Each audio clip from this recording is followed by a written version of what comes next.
What's up, everybody? What's up, everybody? Welcome back to another wonderful Friday show. Yesterday was a barn burner. It was a doozy. Highly recommended show. Definitely, definitely was a good one. Went all over the place, and really good debate happened towards the end of the show. But hopefully, we have another good one, another classic, another instant classic here. I still got stuff I need to upload to the Patreon that will be coming soon. Excuse me. We're going to get into this interesting concept that I'm developing here. I'm starting to notice something here. The traditional conservatives, I just noticed a certain amount of content that's sort of leaking out there, not leaking, but where they're being a little critical of the red pill.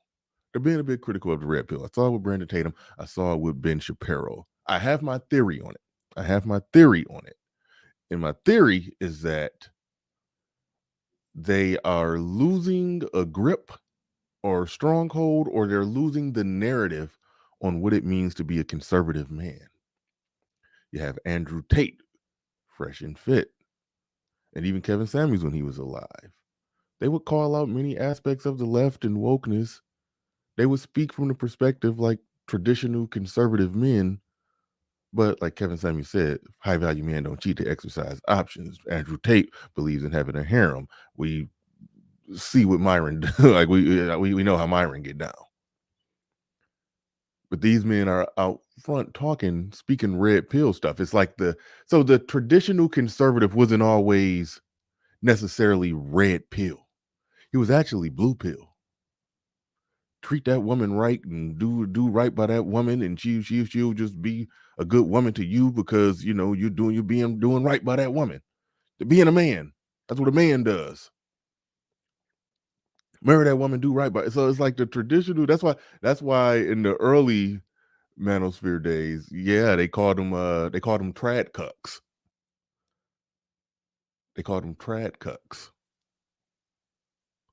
So yeah, that's the thing. So we're going to get into that. I rambled too long with the pre-intro ramble. Still got to roll the intro. So let's get ready to go. Let's get it.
Peace, folks.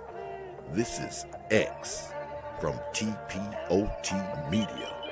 Open your mind and wake your black ass up. You know what time it is. Hit that damn like button as you make your way in the door. Grab a seat, settle in, get ready. It's the Grown Man Hour with your host, my man, Bernard Riley.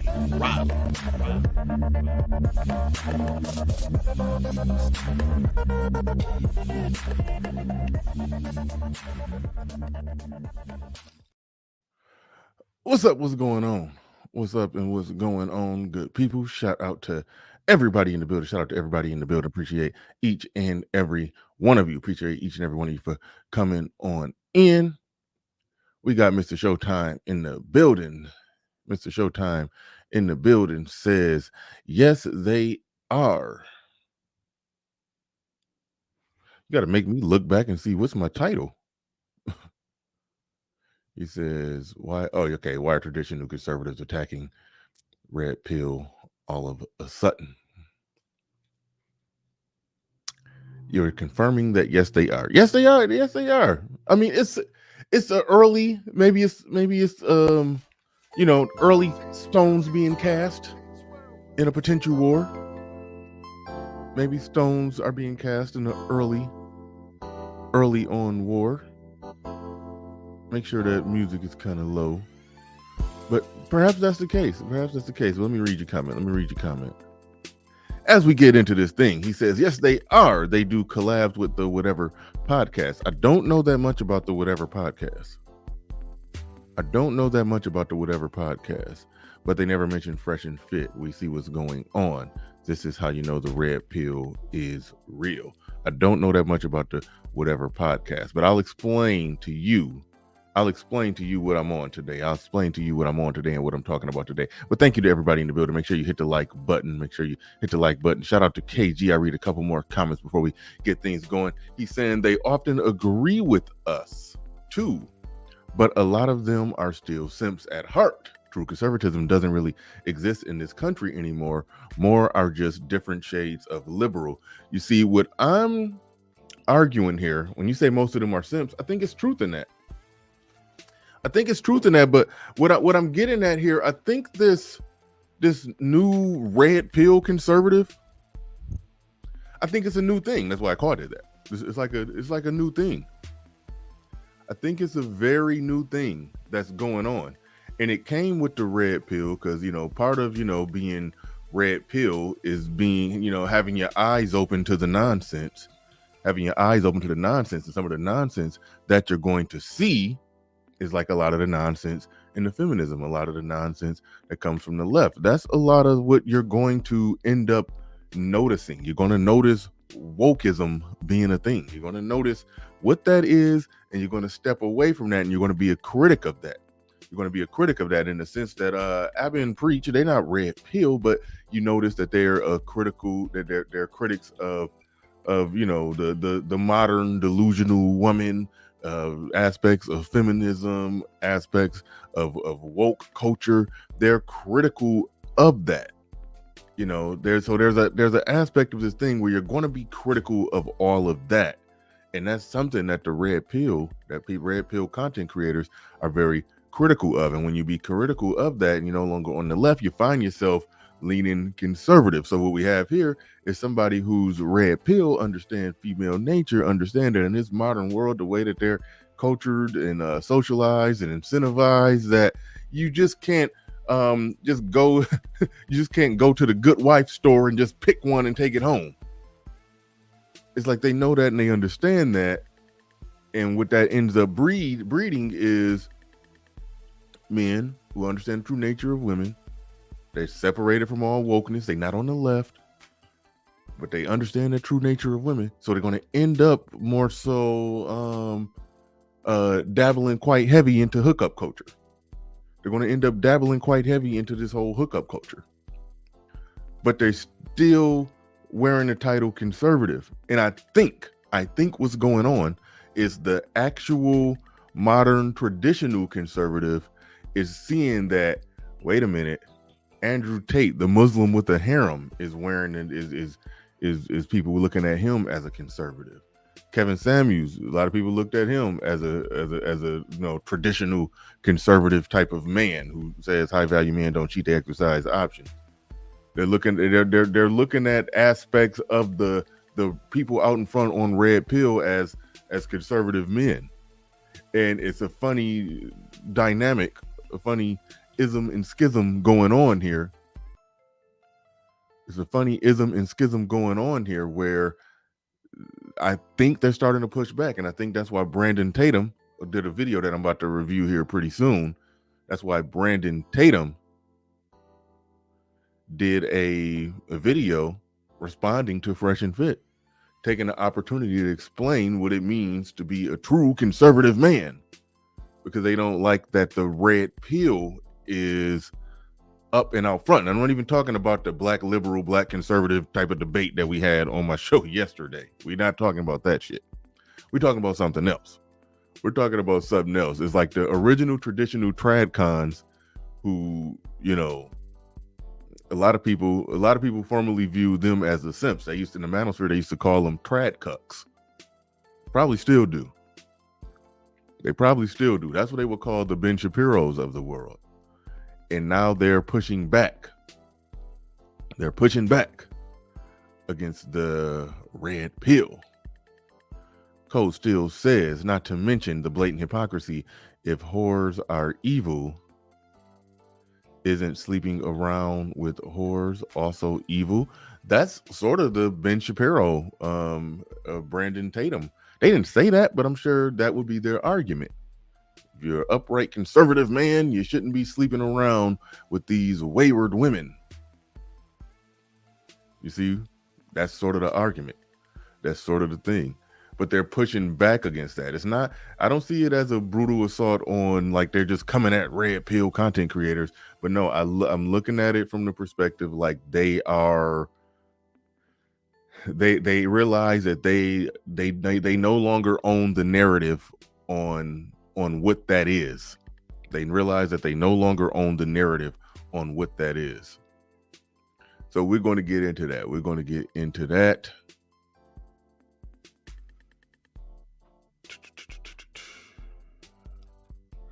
We going to get into that. But thank you to everybody in the building. Do appreciate each and every one of you. Do appreciate each and every one of you. Do it. You changed the cups. I see what you did there. It might not be one tonight. It's looking like it won't be a show tonight. So go ahead and drop that down. Go ahead and drop that down. But thank you for changing. Thank you for changing the cups. Thank you for changing the cups. It's a strong probability it won't be a show tonight. But that's funny. That is very friggin' funny. Why is that looking like that? All right, we're about to get into this thing. Shout out to Carlo in the building, dropping $15 on it. That might be 10. I'm not 100% sure, not 100% sure. But shout out to you. He says, do you think this stems from marriage for or against argument? Do you think this stems from marriage for or against argument? On the traditional conservative side, basically the Brandon Tatum side of it, definitely it stems from being for. The Ben Shapiro side of it definitely stems from being for. Let me get into video so I can know specifically what I'm talking about. But that's what it stems from. Thank you for the super chat. Do appreciate that. Thank you for the super chat. What do we get for $10? Everything you do appreciate that. Let me get into it. We're going to roll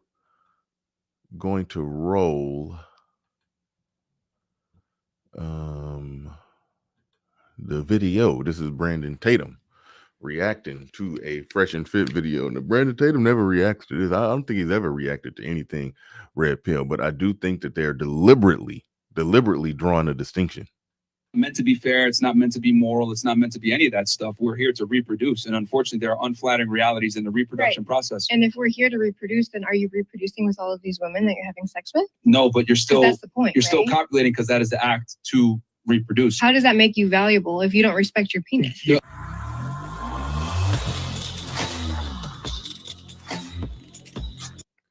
Hold on, I cut off the first little part. Finally. It's not meant to be fair, it's not meant to be moral, it's not meant to be... Finally. It's not meant to be fair, it's not meant to be... He started to show off by saying, finally. That finally was meant to mean that finally somebody said something to them that needed to be said. So he's out the gate championing something that this chick said that was sort of a good gotcha, sorta, kinda, but not a finally. And it's a weird thing when I see somebody who advocate. Okay, when you see somebody, basically advocates the male perspective, and then you see a situation where a Dempsey chick plays a game of gotcha and does a halfway okay, sort of kind of good job that's debunkable when you break down the nuance. It's weird when men celebrate that. So that instantly says something. But we're gonna get into that. Notice the shirt he has on with Donald Trump shirtless with tattoos. Look like they put all Tupac tattoos on Donald Trump on this shirt. I don't know if y'all can see that, but we're about to get into a number of things. So we're about to break this down, about to pick this apart, about to break it down to the molecule, the traditional conservative types criticizing the red pill, because the red pill men are not authentic conservatives. It's going to be red pill, and especially if you're going to be womanizing with it, you might as well be the free-spirited man on the left who just does whatever he wants. Don't try to bring your red pill into our traditional family values stuff. That's essentially the argument that I'm hearing. He didn't word it quite like that, but that's more or less what I'm hearing. So let's get into it. This video is brought to you by TatumStore.com. Really gold. I'm going to skip through his commercial.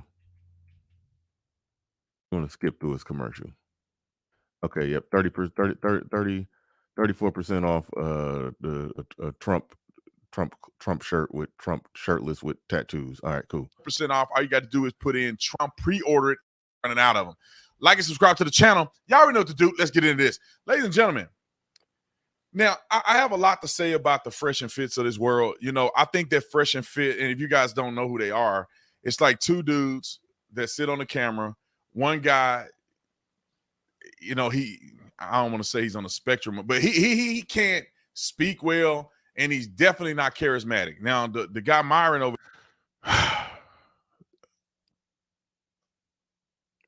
fairly accurate description of a Fresh. Fairly accurate description. Yeah. Fairly accurate. But I respect Fresh. He rolled up his sleeve, became successful in this world. Don't matter that he doesn't speak so well. He figured out a way to become successful. But Myron is clearly the on-air talent on that show. But I do respect the man figuring out how to be all he could be with whatever tools he got. So respect there. over there, he's a little bit more charismatic. He's a little bit more of a person that can articulate himself. However, they say some things that make a lot of sense, and they say a lot of things that make no sense. And I'll lead with this premise.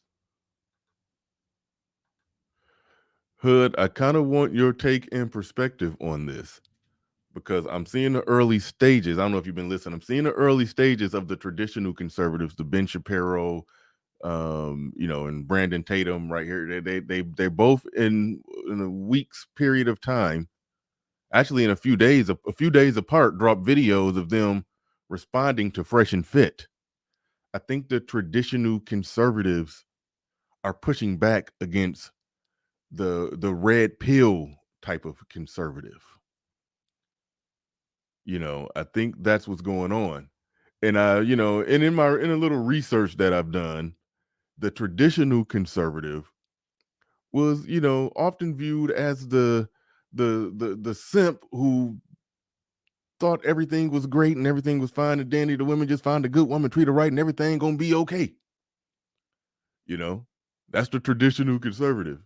When they see it, so they seeing this red pill stuff, and they like, nah, y'all ain't doing it right. Y'all ain't doing it right.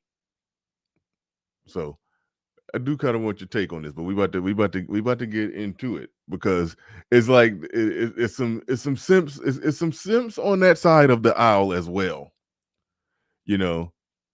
If you're so pro marriage to where you just think any man, you beat a nice girl, treat her right, marry her, and everything will be okay, it's like it's some blue pillness going on there. It's some blue pillness going on there, but they're pushing back against the red pill. So it is an interesting concept, interesting dynamic. He says, I want the guys who hate the red pill to just host panels with women. Do it for 2 weeks and just see. Yeah. Yeah. That will pretty much disabuse them of a whole lot. I think that if you can compartmentalize what people like Fresh and Fit and others say, I think you can gain value out of this.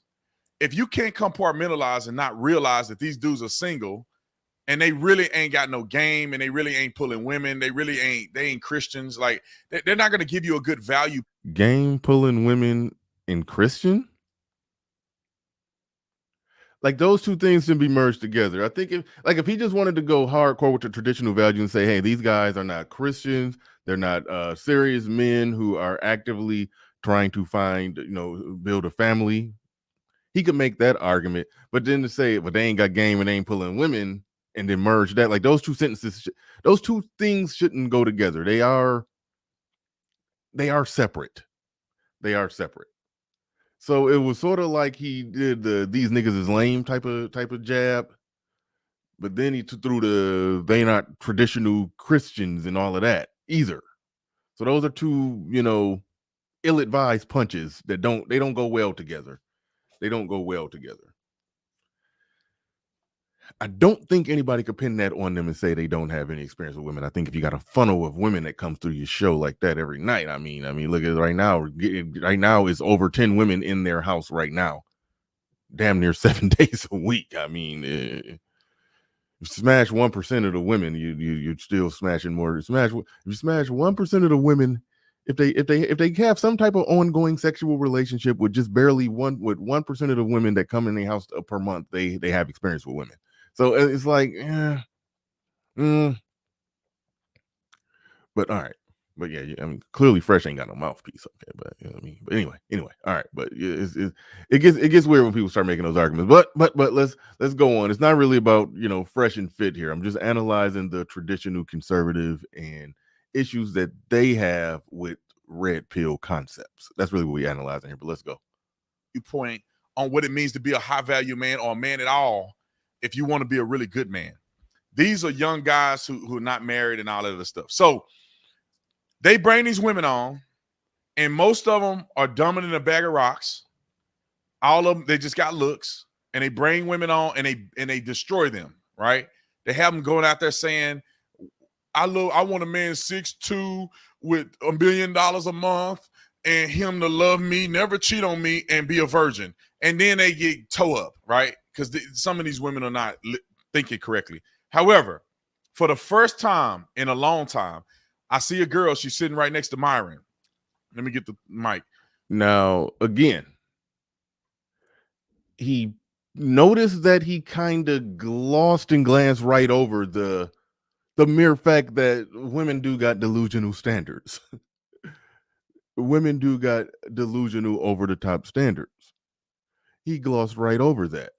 But he's saying, okay, these chicks are ridiculous and these chicks are dumb, but you can find chicks out in academia. You could find, like BTS just did a video talking about fours who want to benefit from pretty privilege. It was just a regular chick who was roughly a 4. I don't even know what to rank the chick, but let's just say she's a 4 or a 5. Like it do be a lot of chicks like that who get successful, and then they think that their success is supposed to garner them better options out on the dating and mating market, and they're delusional, and they still many of them not be having a lot of that same 6 foot standards or the same type of money requirements. And then we do the math on how many men are over 6 feet and how many of those men that are over 6 feet make the amount of money that they're saying that they want. Then we end up finding out that yes, a lot of these 4s do be wanting what amounts to a man that's probably in the top 3%, in the top 5%, or he may be just they may have like a less than 1% chance of actually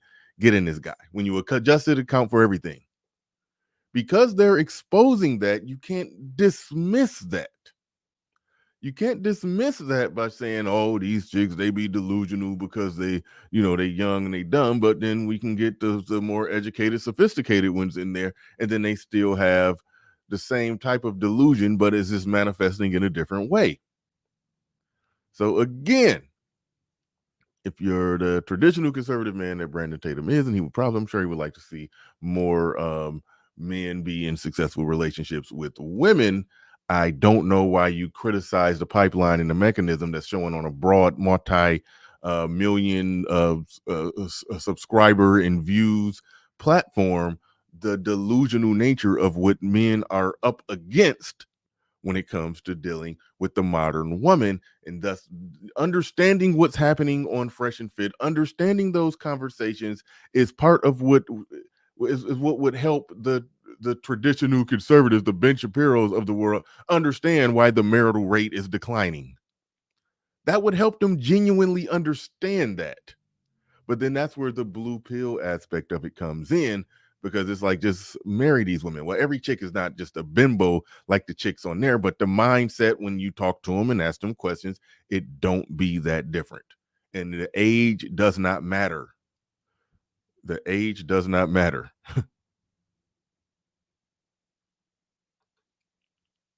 Shout out to everybody in the building. Make sure y'all hit the like button. Make sure y'all hit the like button. Make sure y'all hit the like button. She's sitting right here. This girl finally said something that I think made a lot of sense, because these young boys Oh crap! I don't do not understand marriage, love, and how to really treat a woman. Roll the clip. Right. For you to have a girl at home and then go out and have sex with all of these women. Like, why are we placing value on that? Well, relationships and sex and relationships. Why are we, for you to have a girl at home and love and how to really treat a woman. Roll the clip. right. For you to have a girl at home and then go out and have sex with all of these women. Like, why are we placing value on that? Well, relationships and sex and relationships, like the mating process is amoral by nature. It's not meant to be fair. It's not meant to be moral. It's not meant to be any of that stuff. We're here to reproduce. And unfortunately, there are unflattering realities in the reproduction process. And if we're here to reproduce, then are you reproducing with all of these women that you're having sex with? No, but you're... Now, that was a good... No, look, he just made this face like, oh, she just murked him. Now, that was a good gotcha.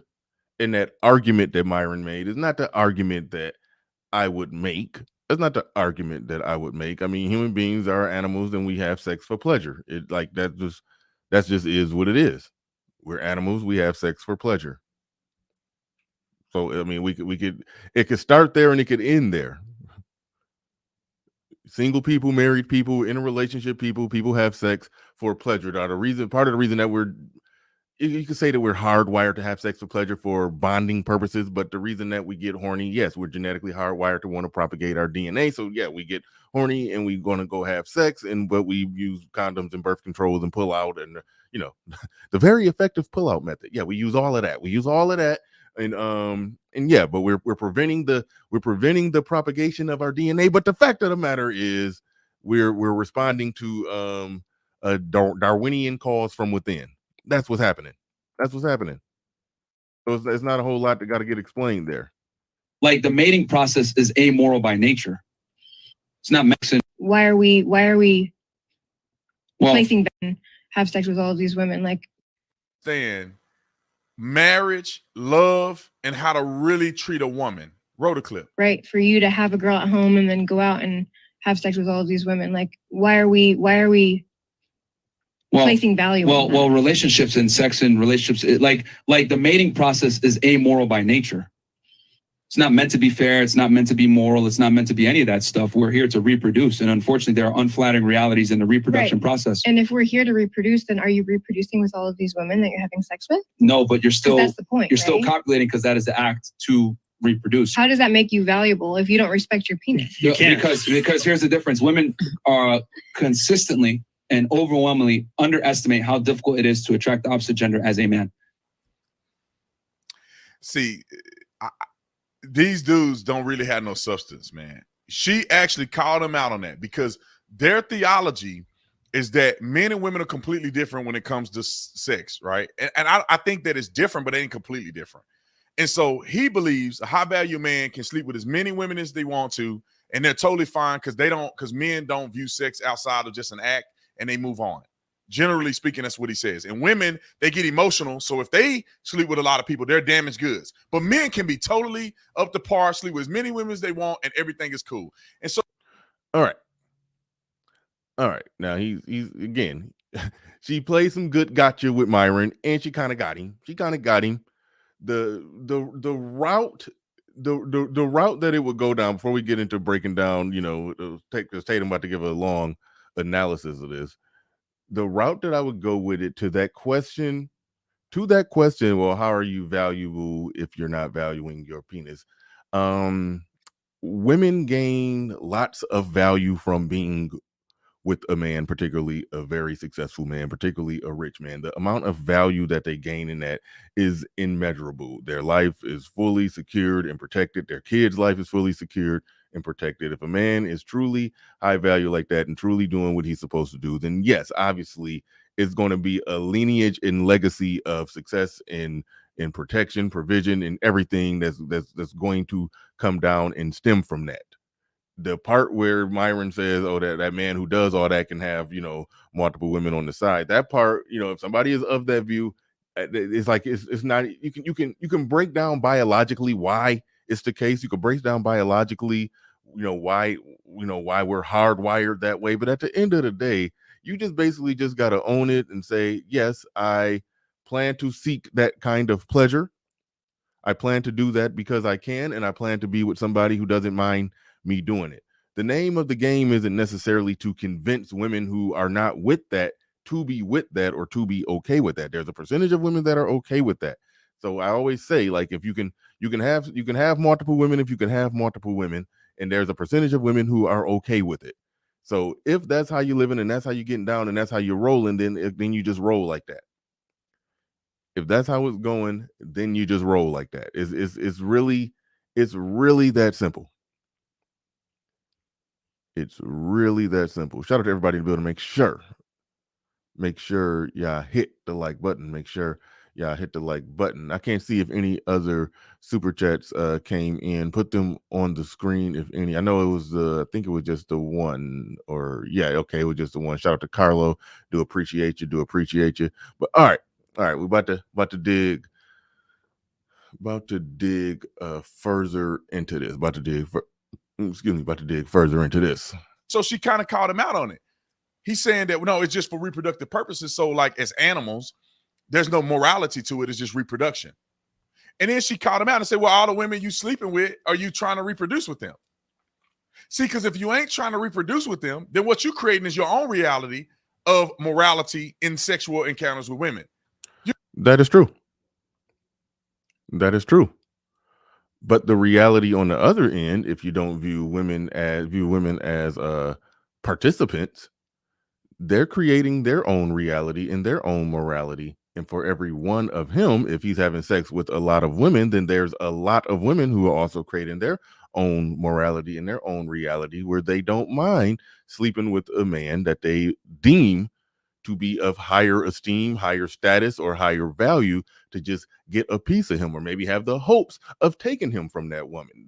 So again, to criticize the man who's winning in this dirty game, and yeah, I understand some of the criticism can come because, okay, you're teaching men who can never play the game the way that you're playing it. So I understand the criticism that comes to that, but the overall it's to criticize the man who's winning in that dirty game, when what you're not realizing is that for every one man to win like that in that dirty game, or to where he's sleeping around with a lot of women because he has that high status, for every one of him is hundreds of women lining up to sleep with him, which means that the pool of women in that regard, taking all social, societal, cultural constraints off of women, that pool of women becomes tainted when they become basically just the sexual objects of this particular man who they deem to have higher value. That means the rest of the general population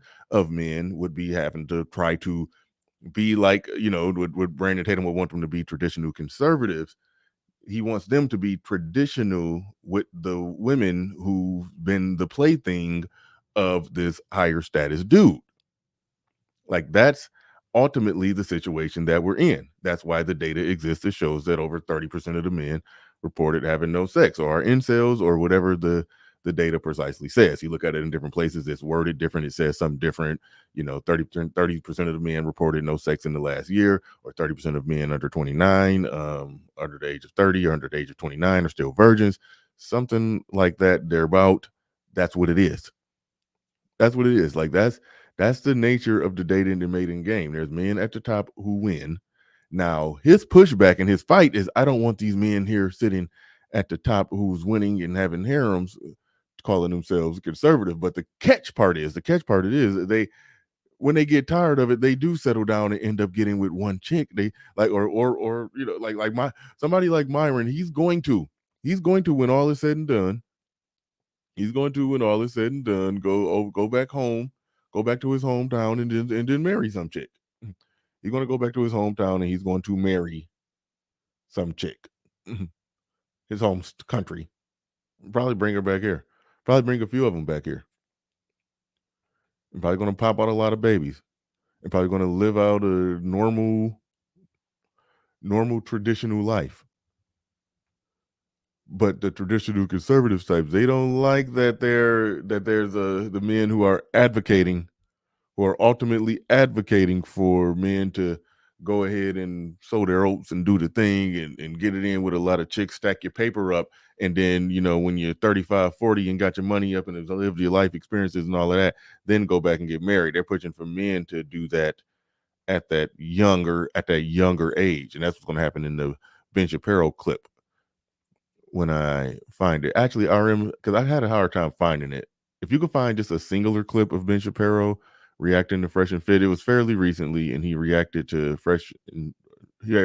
Myron when Myron was on Valuetainment. If you could find that, find it for me. I got it, but it's on Fresh and Fit's channel in the midst of a 1 hour and a half live stream.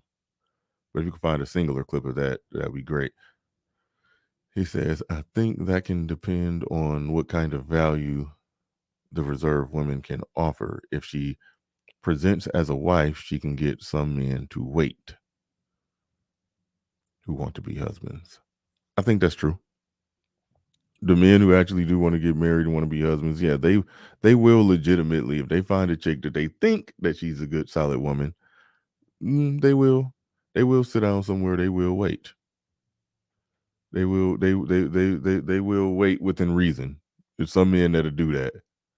It's like women got nothing to complain about. There's plenty of men out there that will do the exact dance that they want them to do.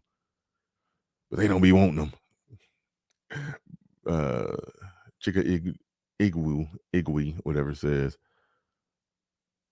a polygynous nation in which large numbers of low-income men remain mateless and childless is not the kind of country many of us would want to live in. Yeah, especially if it's an underdeveloped country, especially if it's a third world country. Yeah, it's gonna be people. It's gonna be some people storming the Capitol. Yeah.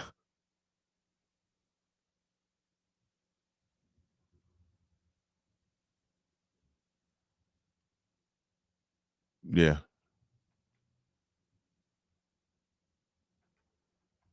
You're not just trying to reproduce. You're trying to have a good time. You're trying not to reproduce. So you're not going fully on the male instinct. Come on, bro.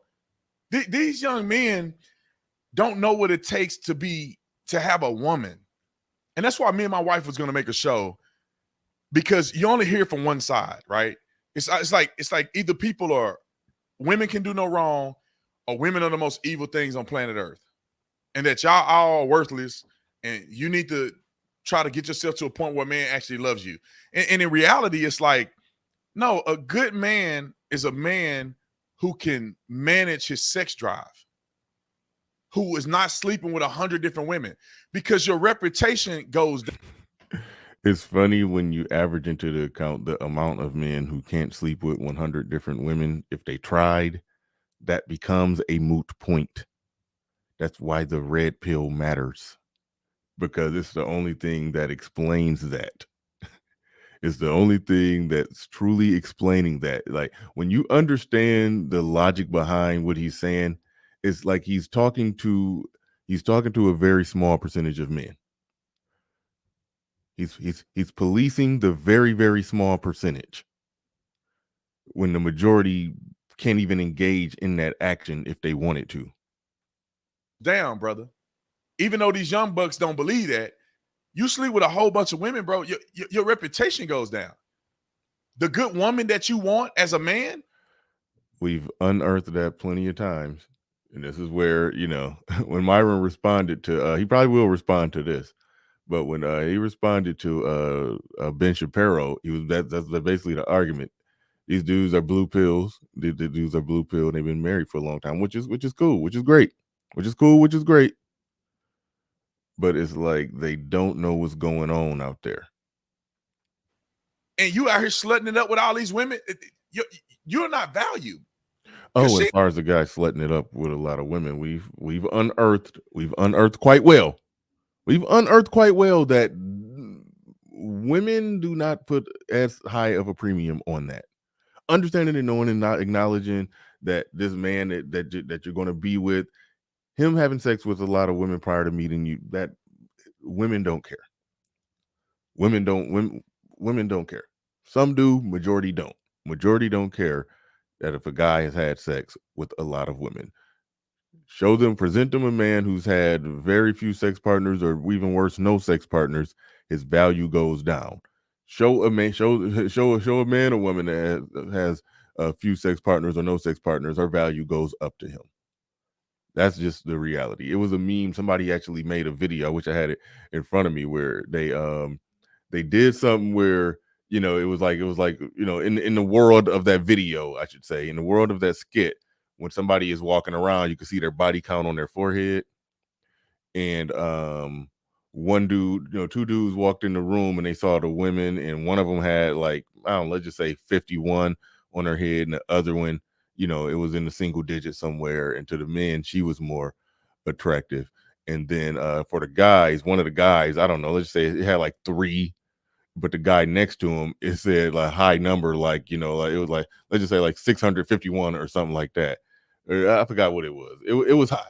It was high. It probably wasn't astronomical. It probably wasn't in the 651. It was in the triple digits. And they was like, damn, they got instantly curious. They got instantly curious. They wanted to know what it did. They saw that experience, and it did something for them. They saw that experience and it did something for them. It is a different dynamic there. It is a different dynamic there. She probably thinks, oh my, bro, this bro gonna cheat on me. He got all these women out here playing the field. Ain't no way in the world you're gonna be serious with one woman. But people like Fresh and Fit don't believe women have enough common sense to kind of perceive those things too in men, just like men perceive them in women. But as a man, the woman is a prize. You should be striving to have a good wife. Being single is not your full potential. Now, I'm not jumping into the marriage thing, because the legal bounding of marriage is definitely detrimental to men if you get a divorce. It's not nowhere near fair to men in marriage. If you get a divorce, you're going to be screwed. But outside of that, the relationship. I'm wondering, do the trad cons, as they call them, the trad they call them trad cucks. I ain't going there, but no, seriously, I'm looking at this from the perspective of, like Kevin Samuels was throwing out there, the man is the prize and all of that. The man is the prize. They were silent on that. They were silent on that kind of thing, and it's interesting. It's interesting that he's throwing out some pushback against that concept. It's interesting that he's throwing out some pushback against that concept. What I noticed here, let me back it up a little bit. Into the marriage thing, because but to kind of perceive those things too in men, just like men perceive them in women. But as a man, the woman is a prize. You should be striving to have a good wife. Being single is not your full potential. Now, I'm not jumping into the marriage thing, because the legal bounding of marriage is definitely detrimental to men. And that's where it gets into a place where arguing points that nobody really made. That's where it gets into the point of arguing points that nobody being single is full potential. Nobody's argued that. If you get a divorce, it's not nowhere near fair to men in marriage. If you get a divorce, you're going to be screwed. But outside of that, the relationship, the commitment, a man should be looking at a woman with the eye of commitment. with the eye of believing she's the prize. A good woman will turn your life around. Like, there's no such thing, in my opinion, is a high value man, and he's just high valued, and the woman is just some side thing that she washes clothes and clean up behind him and just do that. That's not what a high value man see a woman as, and that's not what a woman brings to a high value man's life. It's just you cooking and cleaning and being a maid. It's like you bring value, you bring peace, so you bring support, you bring all these things that make that man a greater man. Now, here's the thing. Now, he said some simpish things walking into it, but he finished on some things that people agree with, that a quality of a man, has a certain amount of value. A woman coming to his life, and she's a good woman, and she's going to bring certain things in there that's probably going to help him, probably going to elevate him in some kind of way. She can basically, practically work for him. She could practically work for him, or if not full blown, absolutely 100% work for him. Like, this is where it gets goofy, where people, and I hate when people do this, when they speak from a position like they disagree, but then they just say a bunch of stuff that everybody agrees with. That's where it gets really weird for me. That's where it gets really weird for me. In the conversations, they can just devolve to verbal diarrhea at that point. But what I think the true motivation in him doing this, and Ben Shapiro doing that, and we're going to get into Ben Shapiro's video and what he had to say about Fresh and Fit. What I think it really is that just like Brandon Tatum and Ben Shapiro, how all of them, they'll call out the left and they'll call out wokeness and all of that. It's also a lot of red pill content creators calling out the same thing. And it's a lot of red pill content creators that definitely present themselves as conservative. But these red pill content creators, a lot of them still operate from the standpoint that, hey, I'm single, I'm going to be messing with a lot of women, and it is what it is. And then so like that's like the new conservative, that red pill conservative that has a harem.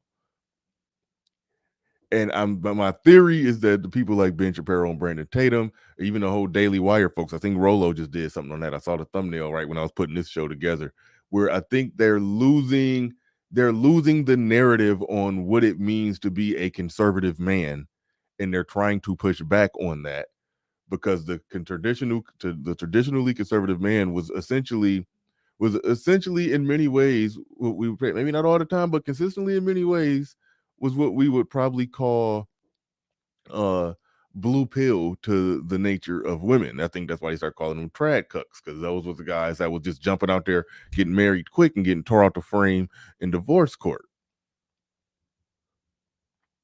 But they're losing the narrative on what it is to be, a conservative man. They're losing the narrative on that. So it's like I'm calling out the early stages of what may potentially be a war, where the more traditional conservative on the right, conservative commentators who don't associate with the red pill are going to start calling out the red pill. And I think Brandon Tatum and Ben Shapiro are letting out the first preemptive strikes in that war. They're letting out the first preemptive strikes in that war. That's why they have the saying, behind every great man is an incredible woman. And some people don't like to say behind. You can say beside. You can say whatever you want. But in reality, I didn't become. Listen to it. Remember, I did some research, and the traditional conservatives, they used to be called the simps, because here he is tiptoeing around the woman being behind him. Like, I can just look at the analytics and could tell this man is, probably damn near rich. Your woman can't be behind you.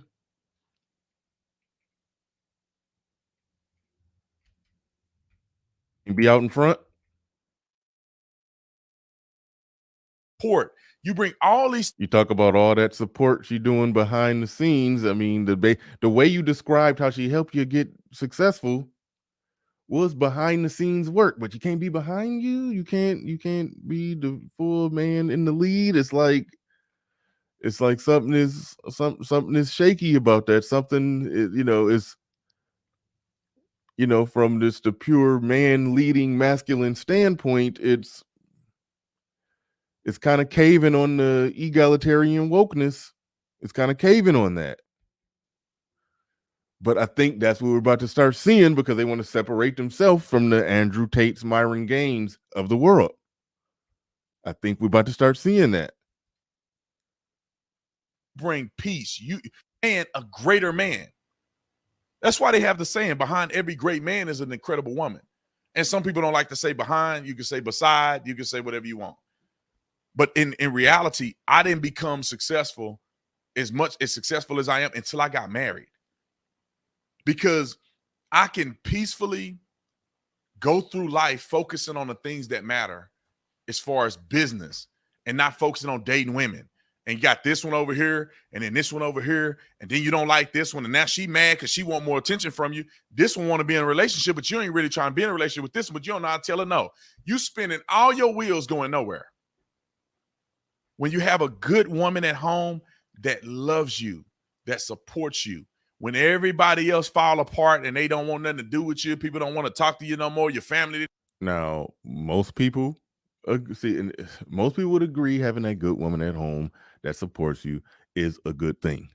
The only difference is that a more red pill man which advocates for, be single for a while, build yourself up, become successful, be in that position of authority in that situation where you got control over that situation.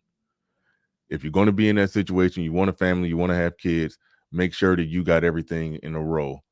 It's not wise for the man to jump out there early with the chick. I mean, I see a young couple get in love and they just been say, we've been together since college. Okay, cool. That's beautiful. Whatever. But ideally, if by 30, if he haven't became everything that she thought that he would become, she's gonna resent him. It's better to stay single, become that, and then find a chick. It's fresh out of college if that's what you're gonna do. But anyway. They didn't abandon you. You still got your wife, your life partner. And these young boys, every time I hear them talk, they neglect to understand that.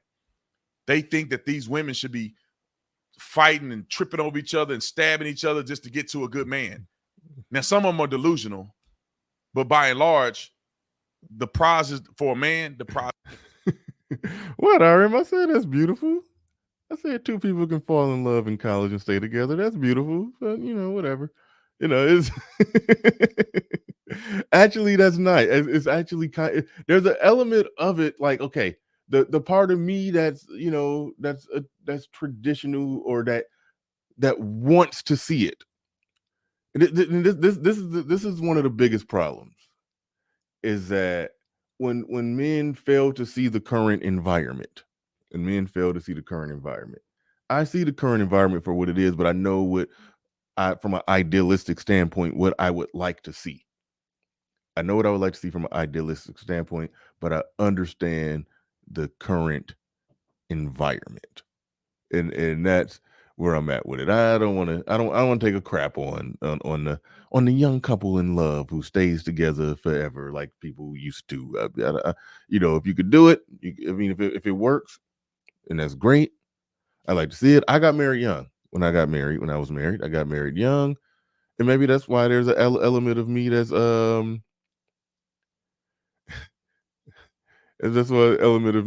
jaded to that young love stuff. Maybe there's an element of me that's jaded to that. I think the me now who got a grip on things and an understanding of things is going to make much better decisions than me at 19 jumping out there. And that's what you're going to find that when I played a Ben Shapiro clip, that's what you're going to find that he ultimately advocates for. I'm going to try to get to that. Prize is the woman. And for a woman, the prize should be the man, right? You shouldn't be going after the opposite sex and thinking you the prize. That's the most selfish thing ever, and that's why a lot of relationships don't work. My goal is to please my wife. I want her to be happy. I want her to feel safe. I want her to be protected. I don't want my wife to worry about nothing. She ain't got to worry about money. She ain't got to worry about nothing. All she has to do is be a mommy. All she has to do. Well, didn't you just criticize her just cleaning up and after you, and you like, what the hell? He's talking out of both sides of his mouth. She ain't got to worry about nothing. I take care of everything. She just got to be a mommy. He was just criticizing the concept of thinking that all the woman is supposed to do is just, is basically the womanly stuff. But then here he is, like, again, that's why I'm saying it's like the logic breaks down. And I think it's just because they're losing the narrative on what it is to be a traditionally conservative man. I think they're losing the narrative on that, and people are looking at the Andrew Tates of the world as the ultimate conservative, anti woke man. The conservative man who's a Muslim with a harem. They're not liking that. So again, the traditional conservatives, the Brandon Tates, the Ben Shapiro's, and so many of them, I would even say the whole Daily Wire clique, they're going to start pushing back against the red pill. They're going to start pushing back against the red pill. We're about to start seeing that, because you see what he just did. He just walked himself back into talking from just the same way that Myron would talk. The woman just going to be a mommy. That's what you're going to do. I got everything else. Sound like some traditional masculine leadership to me. Same thing that Myron would say. Maybe the only thing that he got some criticism with is that before somebody like Myron get married to some Sudanese chick, he gonna smash a lot of chicks before he get there. Now you can make an argument that people like Myron, and they're tainting the dating pool that their audience is going to have to find a wife from. You could probably say that, but overall, it's the same shit. You just this is a narrative war that we're seeing. This is a narrative war that we're seeing.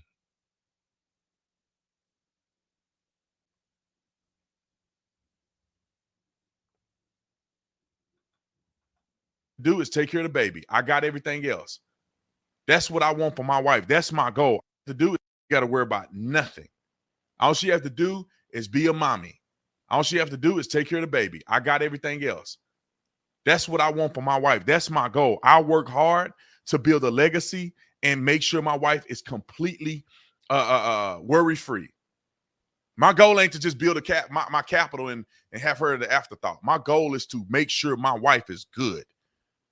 And when I'm build a cat, you say build a castle and have her as an afterthought?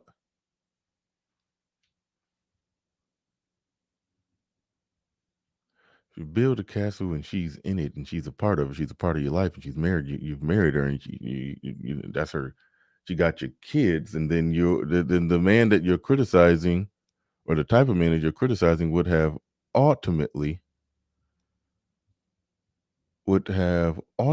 done essentially the same thing that what he's saying, what he's advocating for. So it turns to a weird thing. But let me pull out. Oh wait, nope, that ain't it. That's not the one. You gave me a clip of Myron Gaines reacting to Ben Shapiro.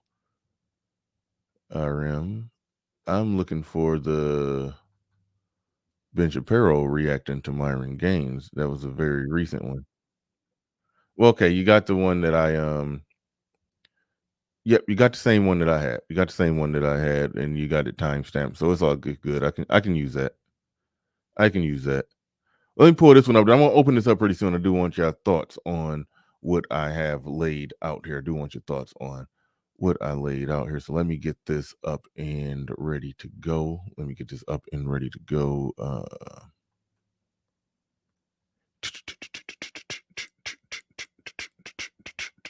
Hold up. Still don't think I got this in as clean of a clip as I would like. Well, let's see. Says 26:48 48. You said at the 26:48 mark. Let's see. Is it the 26:48 mark? Do they play the whole clip uninterrupted? Because that's what I ideally want to do. Their commentary was excellent, but I don't necessarily want it. It allows you to be a good assessor of female character. Now, here we go. And guys, Rumble's down. I say all the We gotta time, run it in back today's day and age, later. you shouldn't be. Elmo. Just kill the Rumble stream there, Mo. That was Just my kill next it. question. All right, so let's play this clip back. Cool. All right. And then enlarge it. I say all the time, in today's day and age. Now this is Ben Shapiro basically reacting to Myron. Myron was on the Valuetainment show. I'm actually we'll only play a little bit of this, then we're gonna drop the link in the chat. In age, you shouldn't be getting married until you're at least 35. That as was a my man. next question for you. As a man, what age What should about you women? consider getting married? So I have this is my thing that I tell guys. Yeah. I think 35 years old, had slept with at least 50 women, 100K per year. You're in shape, and you got 6 months to 1 year of savings. All right, done. I got to get married. I've done all that. That's easy. Here's the Republic right there. So that is a recipe for a terrible marriage, by the way, guys. Waiting until you're 35 and have slept with 50 women. That is a terrible recipe for marriage by every available data point. It turns out that you are much better in terms of getting married if you get married younger, if you do not have a wide variety of sexual partners. Yeah. All right.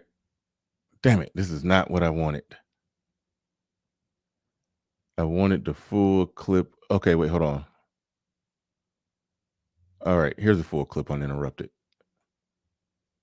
As a man, what age What should about you women? consider getting married? So I have this is my thing that I tell guys. Yeah. I think 35 years old, had slept with at least 50 women, 100K per year. You're in shape, and you got 6 months to 1 year of savings. All right, done. I got to get married. I've done all that. That's easy. Here's the Republic right there. So that is a recipe for a terrible marriage, by the way, guys. Waiting until you're 35 and have slept with 50 women. That is a terrible recipe for marriage by every available data point. It turns out that you are much better in terms of getting married if you get married younger, if you do not have a wide variety of sexual partners. All the stuff about, being in shape and having money and all the rest, you should try to do that, generally speaking. But this notion that you wait until you're 35, you've already made a bevy of mistakes that have shaped your character and made you much more rigid as a person, and that you should have had a basis of comparison in terms of sex of dozens and dozens and dozens of women. No, the data do not support this, and it's stupid. All right. Okay, here we go. Put the link in the chat. Put the link in the chat. I do want to get your thoughts on that, but that was what was laid out there. Ben Shapiro is respond. This was just recently, as a couple days ago, actually, he responded to Fresh and Fit. Okay, here's the deal. Now, I got my theories and my perspective as to why they are doing that. But some things was obviously, well, I shouldn't even say obviously, because some people may not know, but it was some things that was factually wrong there. It is true that waiting to 35 and multiple sex partners, that does not work for women. That speaks to that differences between men and women that we talk about all the time in these spaces. It doesn't, it has no effect on men. There's actually articles on that. There's studies on that. It doesn't have nearly as much effect on men. It does have a great effect on women.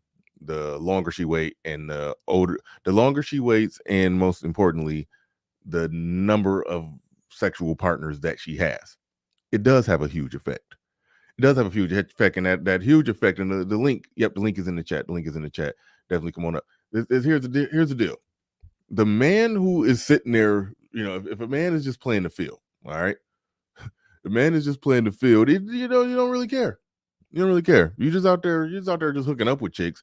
You shouldn't be worried about or caring or that concerned about the damn body count. But if you're considering a chick for something long term, it's a difference from, and they hate when we use these car analogies.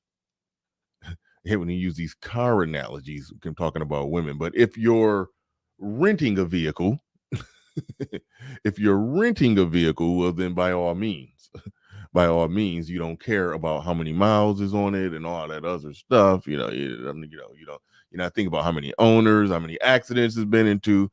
But if you're buying a vehicle, yeah, you do want to know how many accidents it's been in. You do want to know how many miles are on it. You want to know how many owners it had. You want to know all of those details. Those are things that you want to know. You want to know all those details about this vehicle that you're going to own versus one that you're going to rent. And the data as stated, shows quite clear. And I do apologize for not having that data right up here in hand, but the data is out there. It shows that women, the more bodies they have, the less likely it is for them to have a successful marriage. Clarence Jr. in the building says it doesn't work for men either. Otherwise, it would be a bunch of married men out here. There isn't. That statement logically makes no sense. That statement logically makes no sense. That statement only logically makes sense if we just start with the assumption that men are just sleeping with a lot of women, and men sleep with a lot of women, and therefore they're going to be married because sleeping with a lot of women does not affect them from getting married. But you front load that with the notion, the idea, the concept that we would have a lot of married men if it worked because those men are sleeping with a lot of women. Like, it's like you do realize you didn't explain it. It's like that was damn near that sentence was missing a subject or a predicate or something. It's like you gotta land the plane better than that. You gotta do better than that, Clarence.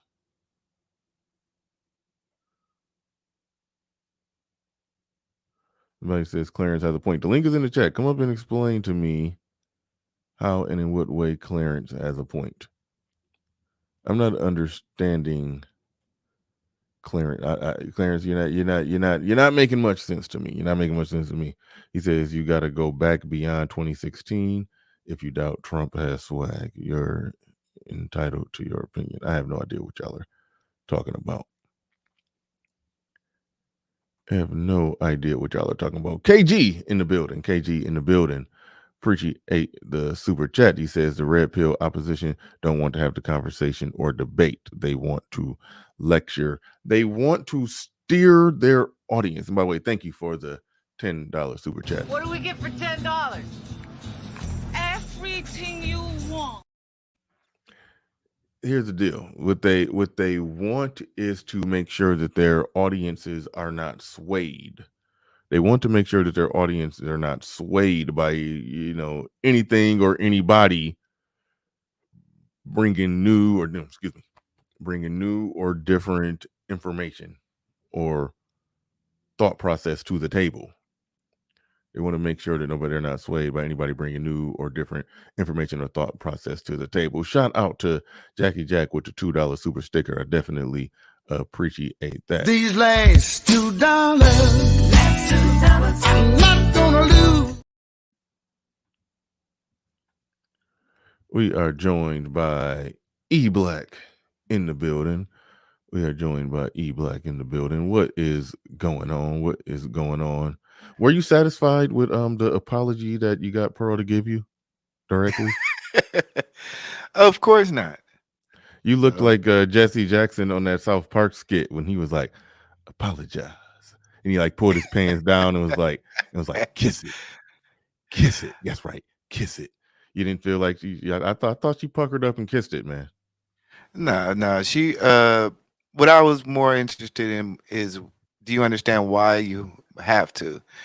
And you wanted her to demonstrate an understanding like they told Kyrie he had to do. You got to demonstrate that understanding. Yeah, you have to understand why that's dangerous. So, but just like Kyrie, you listen to people and essentially what their inner workings of morality and their worldview is, and she gave me exactly what I needed. So it is what it is. All right. So. Yeah, but anyway, what's going on? What's up? What you got? I've been cooked up because of that. I've been cooked up, man.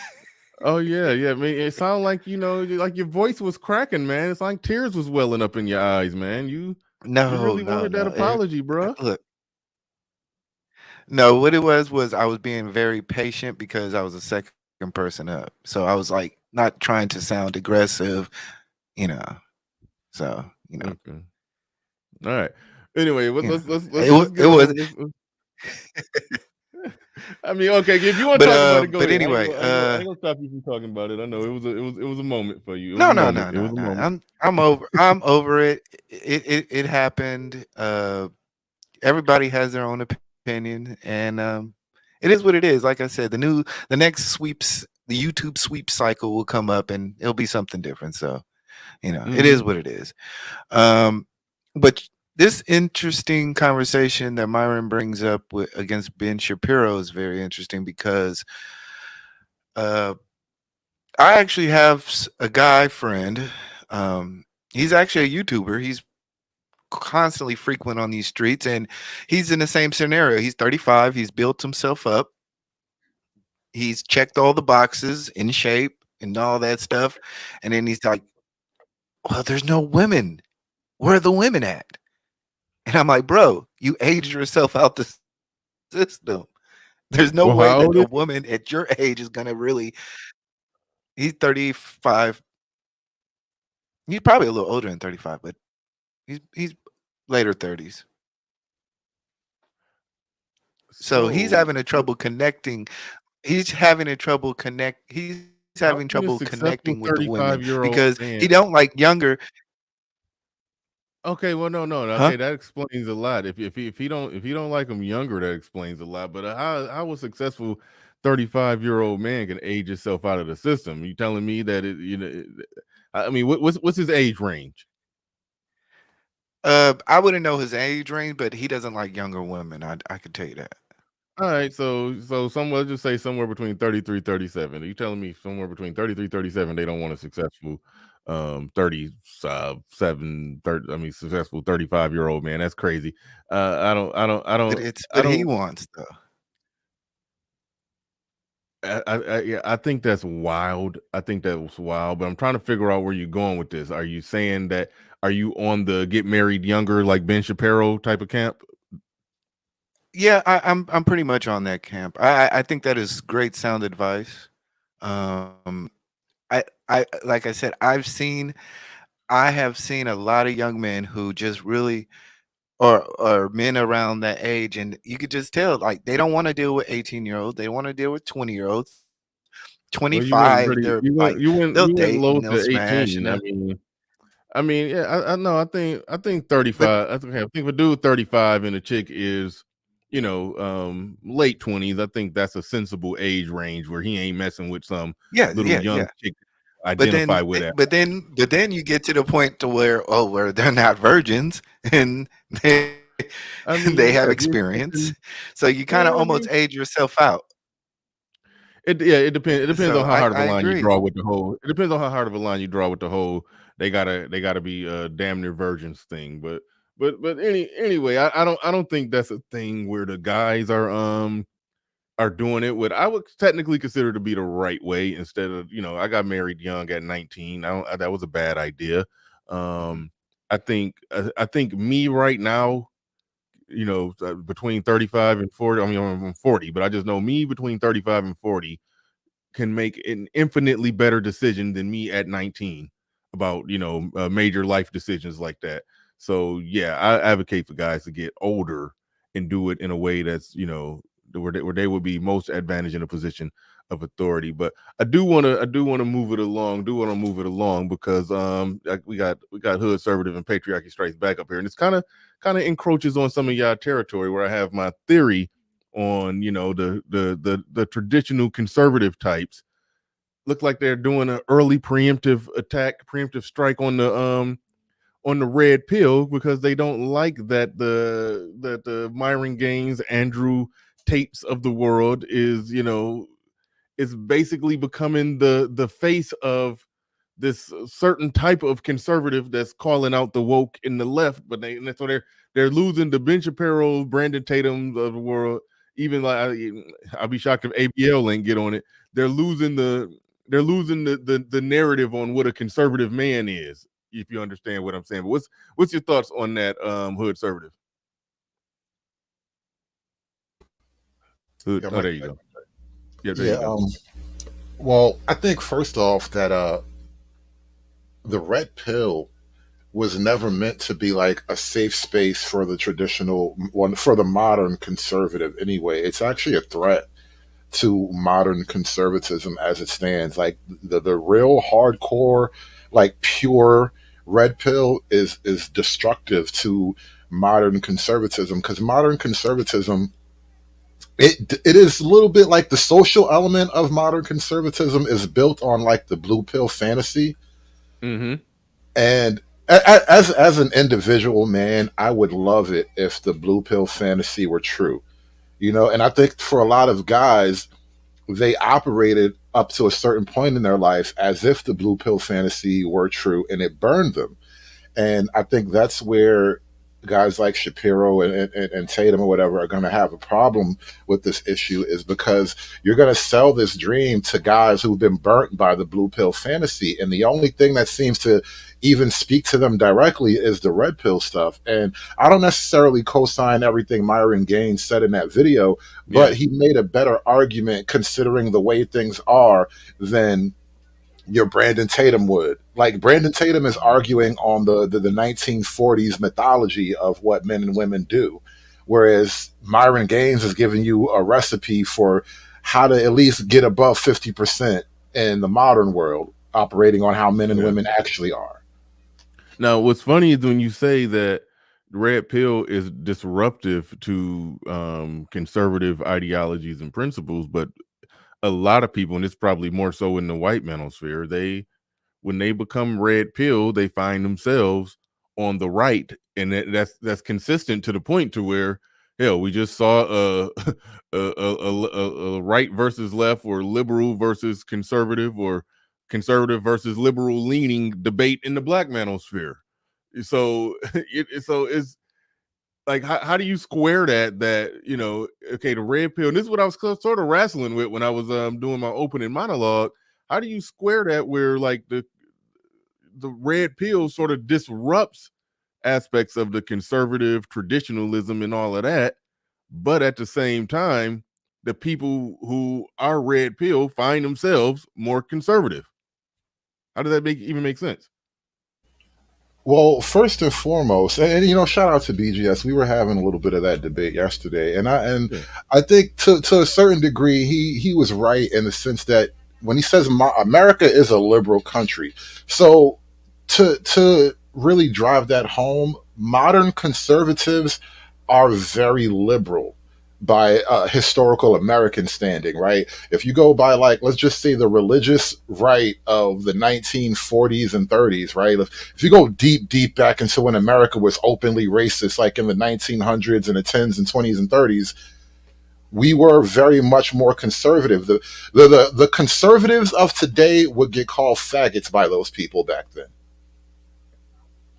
So that's how far off the mark we've gone as a modern conservatism, right? So I think the problem is that guys like Tate, and Tate's, you know, he's an interesting character, but I think the spirit of what guys like in the red pill are doing is making logical arguments for why you guys need to be reverted back to something like a paleo conservatism, because what you call conservative right now is just short of two guys kissing. And that's the modern Republican Party. They are just short of two guys making out on stage. And so a lot of guys who are like red pill, they're cringing back from the culture, and it's having like a gravitational pull, and guys want to kind of revert back to a previous form of conservatism. Yeah, what do you think about Brandon Tatum kind of pussyfooting around on the, you know, the wife being behind you? Well, some would say, you know, beside you, you know, she's not going to walk behind me. She's going to walk. She's going to be beside me. You know, it's like he kind of, you know, like that. It was something weak about that. But then he doubled back to, you know, I run everything. I handle everything. I take care of everything. I build this up. My wife good. She ain't got to do nothing but be a mother. You know, it's like.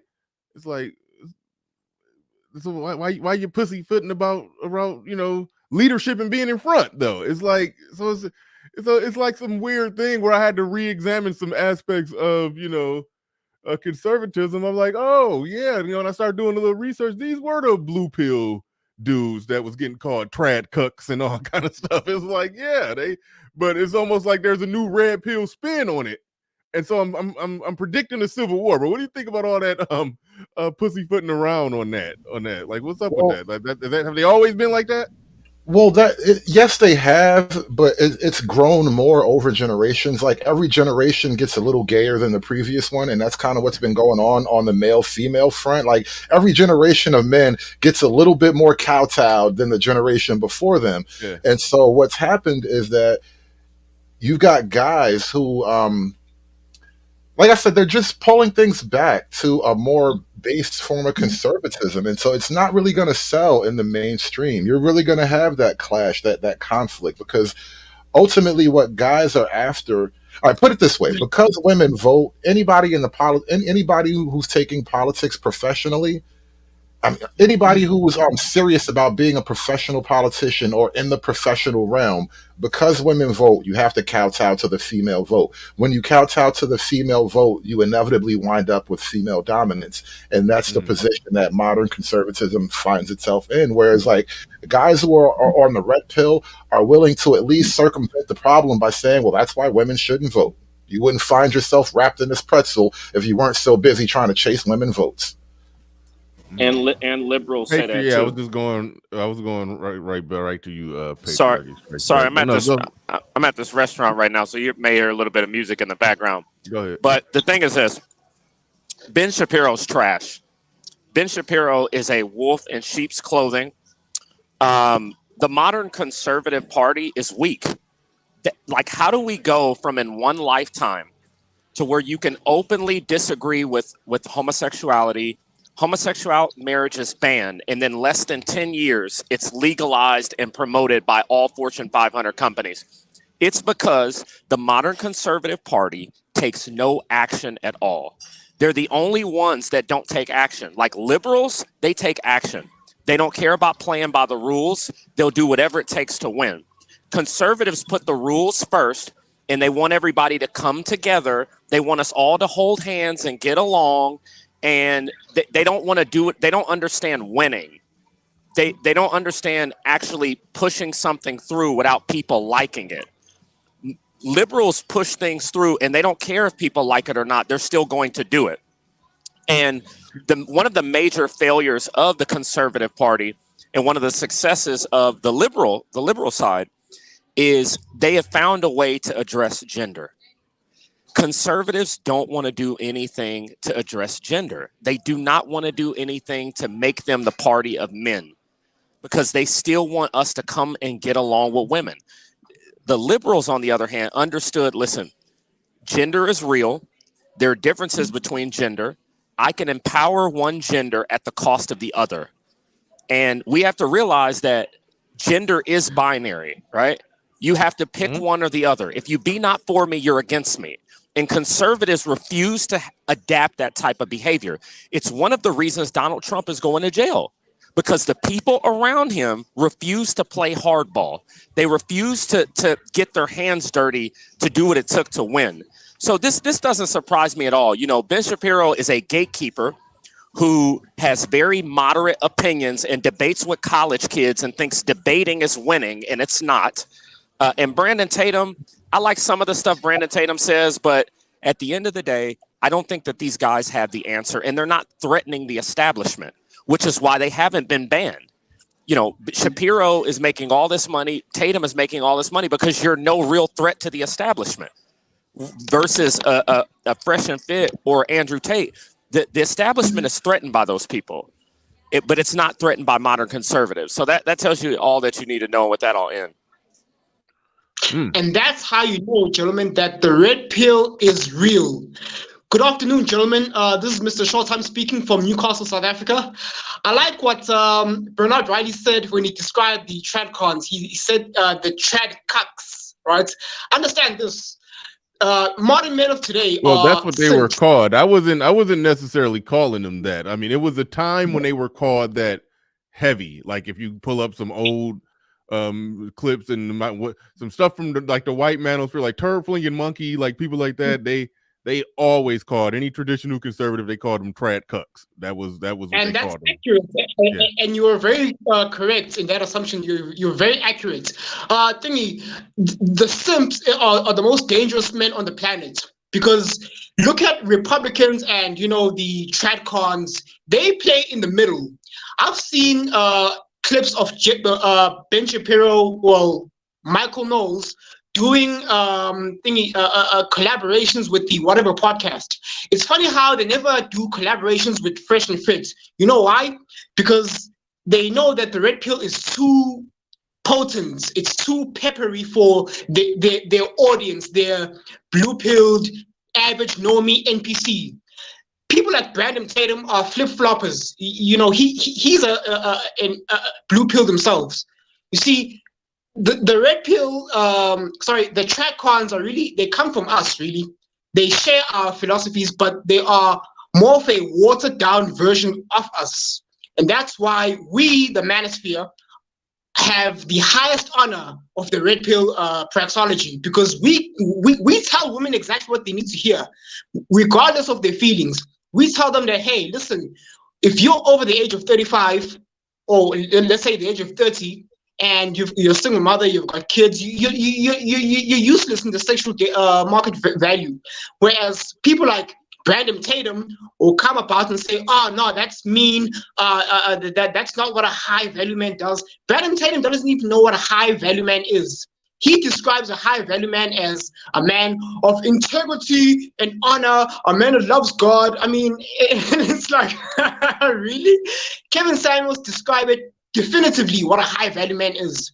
You have to be making $100,000 per year within for at least 5 years. We know the rundown. We know the rundown on that. Yeah. Yeah, exactly. So these track cons have been doing these subtle sniping attacks on us. Mr. Showtime says maybe it's time we do reactions on them, because they're making us look bad. They're attacking us. I think it's time us manosphere we start doing subtle reactions about their blue-pilled BS. What are your takes on that? Well, they normally don't exactly say anything that I think really, trespasses on anything that we probably, like today it kind of did, because I mean they were using they were using moments. In the case of Brandon Tatum, he used a moment where Myron didn't necessarily have the best showing, or a chick played some gotcha with him and try to make him fumble a little bit. And so Brandon Tatum just used that, like, yeah, these guys ain't getting it right. And Ben Shapiro just threw out some stuff. So it's like, but it did come right in the same, 72-hour time period where they both released videos against Fresh and Fit. So I'm looking at that as not necessarily a coincidence. But as far as things that people more on the not red pill traditional conservative side of things, more of the things that they're saying in regards of manhood, some of it probably does need to come under review. But we normally tend to look at them like we agree with them, like Ben Shapiro, like Patriarchy Strikes Back talked about, how he dunking on the college kids and the purple-haired feminists. Like, that's fun, we enjoy that. That's, yeah, go on and get their ass. It's just like, yeah. So we've always looked at them as allies in the war, in the propaganda war, or whatever the hell, when it comes to masculine men speaking up for stuff that makes sense. So that's why it never even occurred to me that would be something that red pill content creators would even think about doing.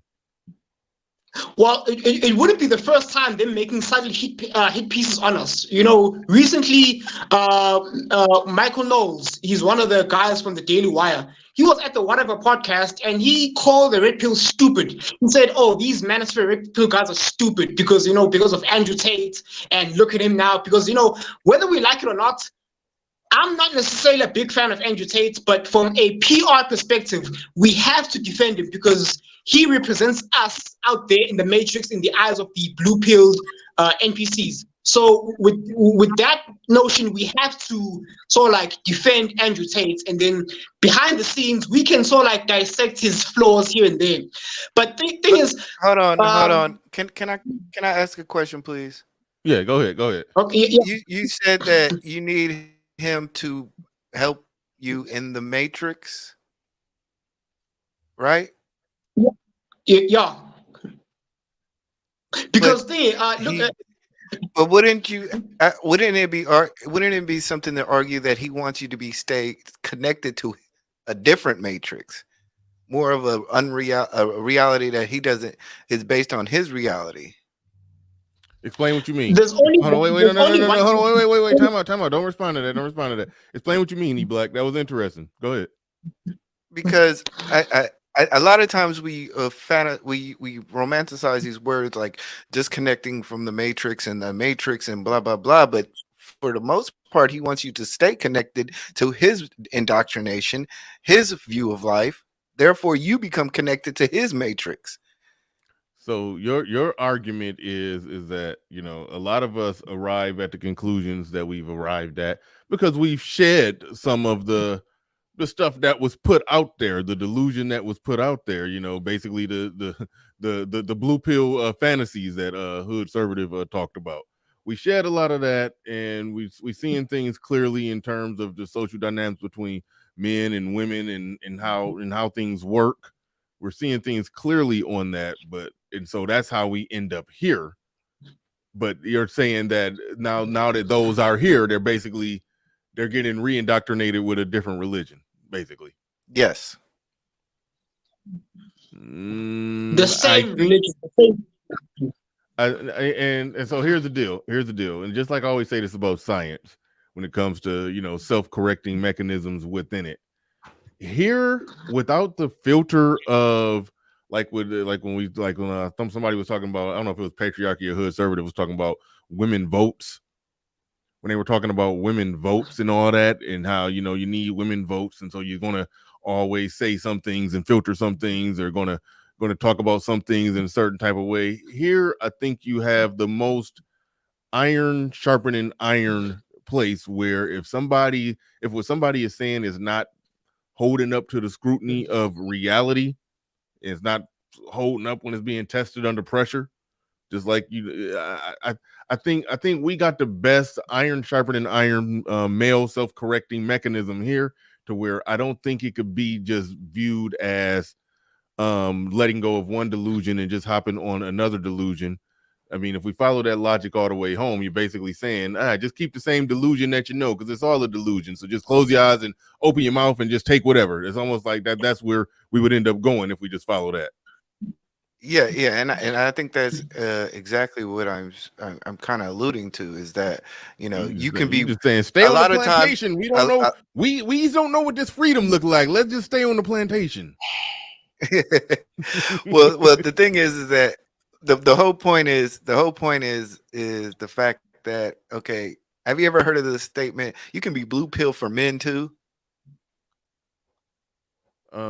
I haven't exactly heard that, but I have made a statement that some dating coaches, hashtag not all, but and I hate using the not all, but hashtag not all, but some dating coaches, a big part of what they do is they use their tactics. They basically get in a zone and look in the camera and spit game to men to convince these men that they got the game. So book a consultation. Yeah. It's like, you know, so it could be, if that's what you mean, then yeah, I understand, even though I didn't call it being blue pill for men. Yeah, and that's what I was talking about in terms of the Tate situation. So I'm sorry for interrupting you. So, I don't know his name, but I don't want to call him South African. We could swing it. We could pass it. Dirty folks in the bit. Hood, I go to dirty folks. Unless Hood, did you have anything you wanted to respond to what was said here, or are we gonna swing it to dirty folks? Which one you want to do? Well, I think I would ask E Black, do you believe that there is objective truth, that things can be objectively true, whether or not you believe in them, whether or not you are happy with them? Is there an objective reality? Yeah, I do. I think you can definitely be comfortable in a placebo effect of self-growth and whatever aspect. I could be a millionaire. Hold on. I can be a millionaire, but I can totally be I'm sorry. Yes. Okay. Yes. No, because when you're bringing up stuff like a placebo effect and all that, it's like you're talking past the point. And the point is, do you believe in objective reality? And the reason why I asked the question is because when you say that, maybe guys are trading one religion for another, that is a real warning. That's something that's a possibility. But I think what's really happening here is men are just looking for what's objectively true. And that's all it is. Is it objectively true that if you are a good man and you get a woman, it'll work out? Like, men are learning that is not objectively true. There is a lot more to it than that. So that's really what's going on here. I don't know if it's not so much as like finding one religion versus another. It's actually just searching for truth, which is maybe religious in and of itself, but whatever. Yeah, good stuff. Good stuff. I'm swinging to dirty, but real quick. Dane C in the building. For whatever reason, RM, I can see the ones that you start today.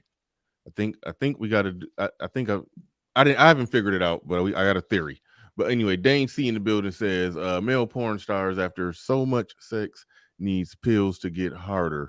Too much sex can have a negative effect on men also. Now look at the spin move you're doing, Dane C. You're saying too much sex can have a negative effect on men also. But you're using male porn stars as the reference. Okay, what about a man who's with one chick and he tan it up 2-3 times a day versus so it's like would he not end up in the same situation by your logic? Would he not end up in the same situation by your logic? I think there is a slight bit of truth in that, but nowhere near to the effect that it has on women. Like a male porn star doesn't value the sex that he gets from an individual woman, just by definition, because it comes at him so naturally. So on that level, I think there's a reality to it. Like, a guy who's getting it a lot, he'll value it somewhat less, but I don't think that takes away from his pair bonding in the sense, because for men, I don't know if it's as emotional as it is for women. I think for men, it becomes more of a decision-making thing. Like, I'm going to do this because this is the path I'm on now. Yeah, I would have understood his question better if he would have said if he would have said male porn.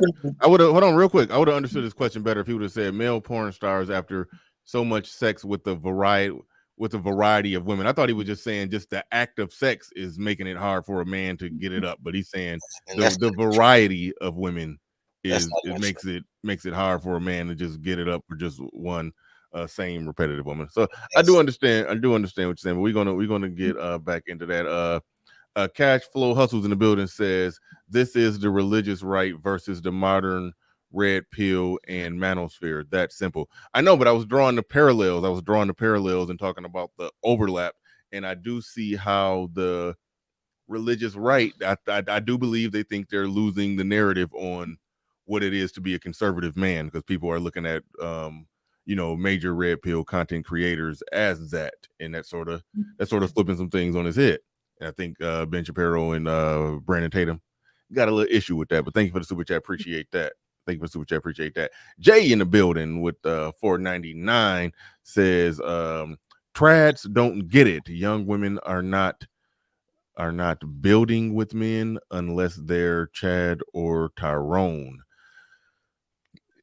It's truth in that, even though I don't like to use the Chad or Tyrone thing, because those aren't my words. Those aren't my words, but it is true that if a chick just feeling the dude because she just feeling him because she feeling him for whatever reason she feeling him for, then all that, him having to be successful and all that goes out the window if she just feeling him for whatever her reasons are. But on to the next one. Cafe 702 in the building with the $5 super chat. He says fire stream yesterday. BGS late text supporting black male media. Absolutely. Thank you for the super chat. Do appreciate that. And JC the Conqueror in the building with a $5 super chat. Do appreciate that. All right. Wait, hold on. There's another one. Hold on. We got JC the Conqueror in the building says the manosphere black/white is drying out the market. That why it always under attack. Absolutely. Another one. I think that's why a lot of people had a lot of different angles coming at it, making attacks on it. Angel Martin in the building says, why are traditional conservatives attacking fornication and adultery? Genius question. I actually see what you did there. Actually, hold on, bring that back up. I actually see what you did there, and I could see why. I could see that being the reason why they're attacking it, just singularly looking at it from the fact that, this new red pill conservative is out there, dick slinging. Yeah. I mean, he knocking them down, and they don't like that. They've been married since they was 20 to the same chick who have sex with them on their birthday. So they don't like this new conservative talking about he got a harem, or high value men don't cheat, they exercise options and all that shit. They don't like that. I don't like that. So that's where the attack is coming from. But go to the next one or drop that one down if that's the last one. All right, cool. Thank you, everybody, supporting the stream. Appreciate each and every one of you. Continue to hit the super chat, Cashapp. Keep the wheels turning. But all right, thank you for your patience, dirty folks. Go ahead. You got the floor. You got the mic. All right, man. It's funny that y'all keep using the word religion, because it breaks down to legion, which is two or more people to come together under a unified front, and read is to do it again. So a lot of guys are seeing women as their religion, right? And like any religion, if you study one, you believe in God. If you study three, you're like, yo, all this shit the same, right? So you're asking, there's nothing about me that makes me think that Jordan Peterson or Ben Shapiro know about girls. I wouldn't take dating advice from Ben Shapiro or Jordan Peterson, for the same reason that we're asking why Bill Gates is so invested in medicine and farmland when he came up with computers. Like, there's certain things that it's just not your lane. And people ask folks that aren't qualified for that lane questions about things all the time. You shouldn't ask LeBron James about social activism. Like, the discussions come when unqualified people who have never lived that life try to speak about that life, right? Yeah. I truly believe 35 years old, got your money right, you done slept with at least 50 chicks. I think that's cool for a guy. Yeah. For a guy, because women have an attachment to every man they're with. Men can sleep with 100 women, but still only talk about that one that got away. Men don't have the emotional attachment to sex that women, and men have to work for sex. So for men, it is a sport. Like, I did this, I gave her 2 tacos, I cracked 2 jokes. Man, I worked for this. For her, it's all enjoyment. And then when we have sex, I have to make sure she gets hers. So that means that all of this is work on my part, right? For her, everything's entertainment. So she's looking for the butterflies, the dopamine that romance is, because that's what romance is. It's a dopamine high. She's chasing a high. I'm paying for her high. So by the time I like somebody, then it's a totally different factor. Like, yo, this is my people. I think the porn thing was kind of funny because they take all type of pills and all type of stuff for part of the profession. But I know a lot of guys now that'll pop an X pill to see how the sex feel. You know what I'm saying? So that's neither here nor there. It's a great conversation, but it's a disingenuous argument. To ask a married man how it feels to be single, a man that's been married more than 20 years. I'm envious. I tell people all the time, if you got married before 2008, you have absolutely no comment that's worthy of today's dating market. You know what I'm saying? That's literally when Ben Shapiro got married. Found that out watching when I saw Fresh and Fit respond to this. I actually found that out. That that's he got married in 2008. Yes. And if you got married in 2016, we can talk about it. If you got married before 2008, the market shifted so much after all them fat white girls sued Mattel because Barbie was a underrepresentation of beauty or unrealistic expectation of beauty. And all of a sudden, fat girls ruled the world, and all these mammals that used to hold the purses all of a sudden think that they dimes, and all the chicks that you thought was perfect is on Instagram selling it for a flew out, which I've been telling niggas, and they told me I was misogynistic. But you don't know that unless you're out here, right? When you're out here and you're doing it, you can tell people like my cousin, perfect example. My little cousin wanted a threesome for his birthday. Mm-hmm. He said, "Man, cuz I know you had a few threesomes.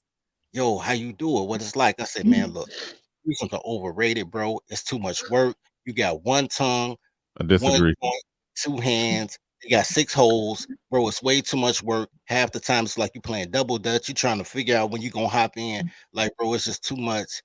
Just And those chill." are those are problems that I enjoyed having. Hey, look, man, I was trying to help you. So he was like, "Man, you can say that because you had them." He's like, "I never had one. I want to experience." So he experienced and I enjoyed the ones I had, but it is a lot of work because I want to dominate. I don't have well, I do have sex now to enjoy it, but then I was to dominate, like because I never wanted the girl to be like, "I pussy whip." I'm like, "No, I whip that pussy." So you know what I'm saying? It was a dominating thing, right?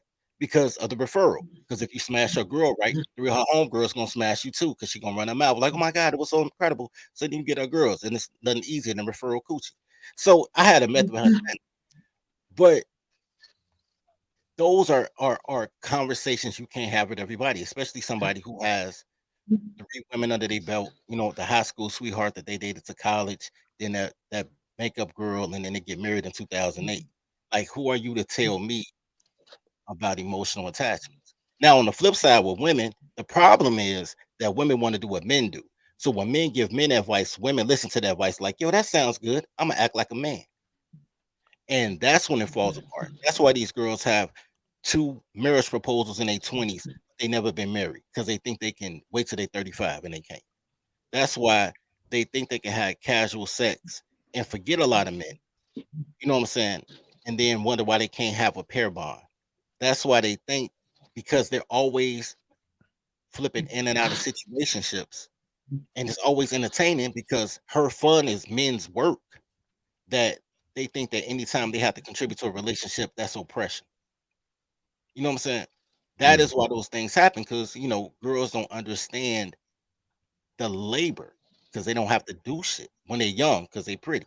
Then when they get to a certain age, when they hit 35 and they actually have to contribute, they like, "Oh my God, I can't believe this." You know what I'm saying? So it's just a weird combination. Can I Yeah, add to that? good stuff. Now I'm gonna go to Freeman's Journal. I'm gonna go to Freeman's Journal. Hey, what's up, Bernard? What's going on? What's going on?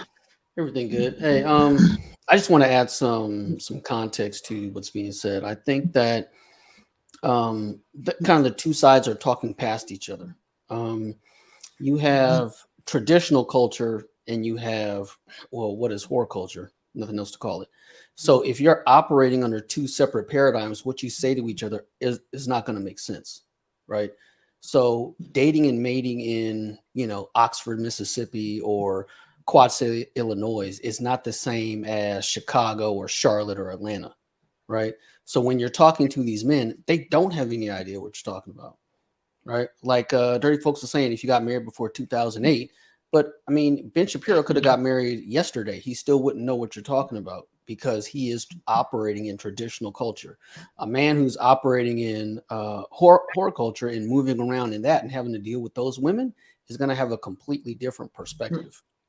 So a lot of times they just end up just crossing each other and not really understanding either side, right? That's why Brandon Tatum is like, this red pill stuff is crazy.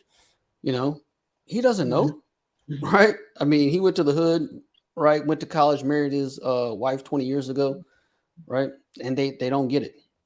So what I would say to red pill dudes is what they do understand is chivalry, right? What traditional men understand is chivalry, but they understand it in a way that they are simply supposed to serve women for nothing, right? Chivalry is a burned contract. It's broken.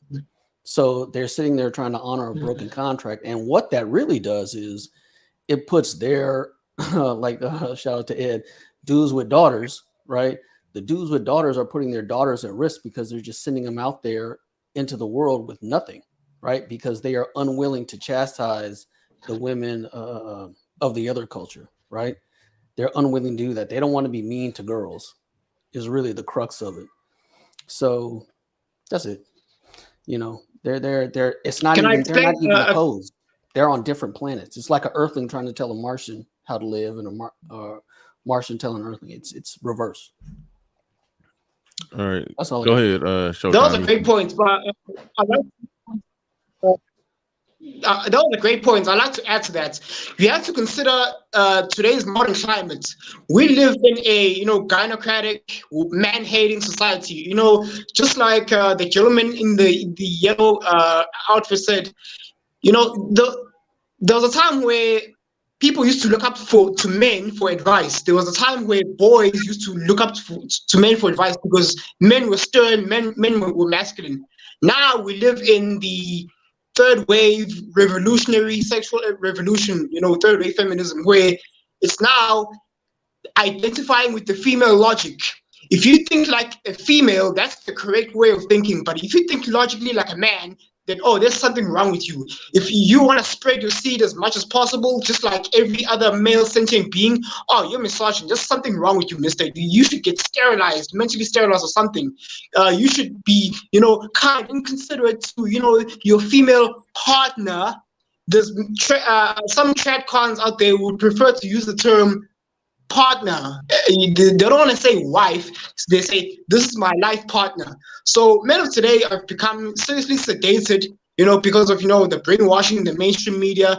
Men, they're too afraid to be men because, they don't want to be canceled. That's why they're out here slamming Andrew Tate because, he's a misogynist. He's a supposed bad influence. But we have the likes of Cardi B and Nicki Minaj influencing younger girls to make bad decisions. They think that men and women are equal. We're not. Okay.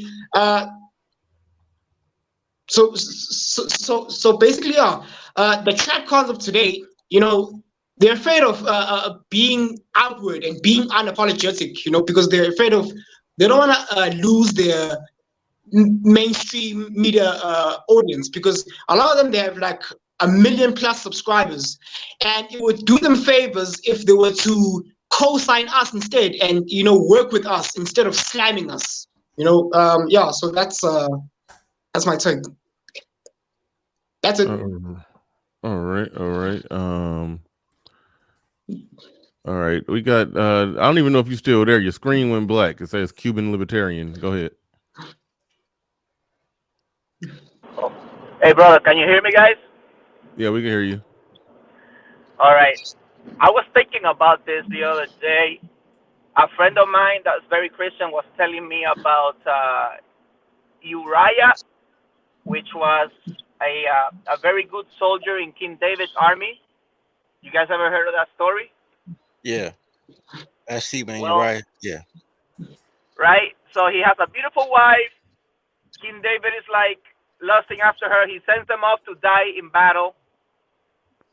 And at the end, the guy dies and he takes the man's wife, right? And then the moral of the story, according to modern Christianity, is that when you have power, you should not abuse it. But I was red pill already, and I'm like, yo, pause. This man did everything right. And look at where he got him because he was naive. And I'm thinking, they emphasize in the church, be good, be merciful, be charitable, show grace. But they've completely forgotten about wisdom and judgment. Why am I learning about fasting from YouTube when, as a Christian, forget about the Muslims, as a Catholic, gluttony is a freaking cardinal sin, bro. And in general, you're supposed to have temperance as a Christian. You know what I'm saying? So, like, the emphasis of these traditional conservative Christian or religious people is totally, I don't want to say gynocentric, but it leans that way a lot, bro. No, it is. You know what I'm saying? That's why black men are not in the church. African American men are not in the church anymore. I mean, there's a difference between being political conservative and religious conservative. Those are two separate things now at this point. Yeah. But I don't even go to like a black church like that. And the men that are there, bro, They don't even lift, bro. I want to tell them, bro, do you even lift? Like, you're a great father. You're very nice, beautiful family. But it's like, you ain't got no shoulders, bro. You ain't got no back. Like, where are your guns, man? Like, what's going on? So that's all I wanted to say. You know, I'm driving. The emphasis of the church, all the churches, bro, and all the synagogues, except the Muslims, but they're getting attacked too. The Muslims are strong, but they're getting attacked. It's the same thing, bro. You're not supposed to judge. You're not supposed to like freaking You're not supposed to like condemn, judge. What was the other thing? Ostracize. And you're not supposed to like disown people. Everyone is welcome. You're always welcome. You can do no wrong. If you do, we'll forgive you, etc., etc., etc. It's crazy, bruh. That's all I'm saying. Love you guys. Cool. Thanks. Yeah. Appreciate it. Yeah. All right. All right. Go ahead. Ed. I didn't know where that was going. I was waiting for the plane. No, I'll say this. What he said was really, I get it, because he talked about something that's not talked about anymore. I know Angry Man, we used to the church used to get jumped on a lot, and then we ended up leaving them alone because at this point it was kind of like kicking the dead body. Yeah, but nobody was fighting back. Where did it have to do with anything that was discussed prior? It was. As far as that, look, I'll say this. As far as that, because I've heard a couple of minutes of what you were saying. I came in when I ain't heard nothing of this conversation, but I have heard where you were talking about doing a play-by-play of Brandon Tatum. So a couple minutes of that. And the thing about it is,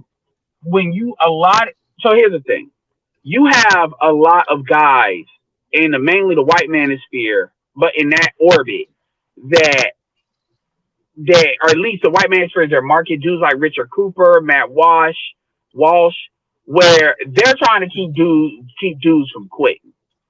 That's their job. Their job is to try to preserve time because dudes are saying F it. And this is a geopolitical situation, not just in the United States. It's recently started to come in the United States, but it's been going on in Asia, like lay flat people, the what they call it, the grass eaters in Japan, where folks are just saying to hell with it, and all of that, cattle prodding with, shaming men. They don't care.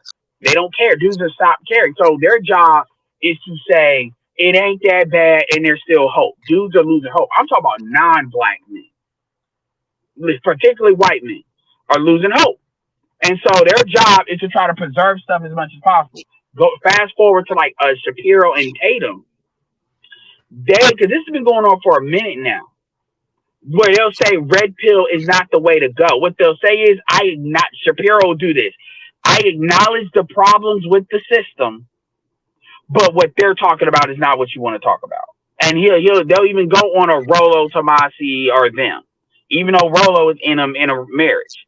They'll say those guys are not right. Don't listen to anything they say because they're not right. Their intention is not good. They don't believe in what we believe in. But I acknowledge your concerns. But they don't talk about what they're going to do about it. Now, Tatum will sit here, and Tatum has this bad habit. The difference between Brandon Tatum and Anthony Brown Logan on anything, and you're starting to see this is not just politics, is Tatum will suspend reality when it's convenient. And I was talking about this because I was pushing people to this conversation because I thought it was good. So I did my live, and somebody wanted to bring up George Floyd. I said George Floyd has zero to do with this. I don't care what he said, because that has nothing to do with what he's talking about in this moment. That is a completely separate thing. So bringing that up is not even admissible in the court. So my point is, he will suspend reality even when it comes to relationships. And I think the brother with the hat brought that up. As far as if you got married after like 2008, I generally say 2010, but 8 is great too because of the economic thing and social media. You really can't use your marriage to leverage, what's going on. And he said, like, if you get married like 16 or 15 and up, I'm gonna hear you out, but I'm not hearing it if it's below 2008. And that makes sense because Instagram came out in like 12, and so it wasn't the same thing. So my point is, here's my point, and I'm gonna land the plane now. People tend to think conservatism and red pill are like the same thing. It is not. I will say that most likely, if you're red pill, you may have conservative leanings, but you still have these folks where they're like pro-establishment folks, and where they will lie to other men to preserve the system as is. Here's the problem. This what goes up to the last dude who's talking. The system in every area of activity. In his case, he was talking about religion, and not even the black church. It is gynocentric. That's why he's talking about Muslims got attacked. It's no secret that Andrew Tate got locked up and then he converted to Muslim. That's when he became a real threat. Because that's the last folks who's going to ruthlessly enforce a patriarchal standard. Christianity, for the most part, has let that go. BGS Igmore has said white folks are in a matriarchy. They just don't know it yet. And a lot of white dudes are starting to find that out. Now, we're in a gynocracy. They're in a matriarchy. By the way, Shapiro's Jewish. Jewish people are a matriarchy. They just know how to make it work with the social contract. People don't talk about that, but they are. I'll leave it at that. I'll let y'all. I'm glad to hear you on the floor. I'll leave it at that. See what y'all think. But yeah, this is a very good topic. Yeah. So yeah, the general point that I was making coming in here, and I'm you pointed out what I came to the conclusion of is that obviously being red pill doesn't mean that you're conservative, but you pointed it out that being red pill it increases the probability that you're going to lean that way. It increases the probability that you're going to lean that way. But when you look at the traditional conservatives, those types, those are the people, like, again, the white manosphere, the turd flinging monkeys of the world. They used to call them the trad cucks, like they didn't call them trad cons, they called them trad cucks. Like those were basically the blue pill people, the blue pill. They wanted the traditional blue pill fantasy to work. So it is like a weird thing going on where people that become red pill, they either abandon many aspects of the left, or they don't even want to claim it. Even if it's some stuff they like over there, they don't even want to claim that shit because they know it's fucked up. They know it's just ripe with delusion. Well, it's too far. It's a difference between being on the, pick a letter at all the letters, and then being on some. I'm in a two parent household, but what if the mama's happy, everybody's happy. See, I'm not on that. And for the most part, I'm pro with work. Ed, you got some static. I don't know if you just need to back up from the mic a little bit. If you can do something about it, like when you Bluetooth off, it should be a little bit better. That is 1,000% better. Thank you. All right, sorry, I had it in my Bluetooth. So I'm a technocrat. I'm about what works, and this is why people always say, "Oh, I'm always jumping back and forth between Gibbs and reps." No, I'm not. It's that I'm about what works, and I don't allow ideology to get in front of what works. And the problem with the trad cucks, as you would say, is that doesn't work. It doesn't. It works if men basically give up what makes them men. And obviously with the left, it's just off the chains and in your face. It's undeniable.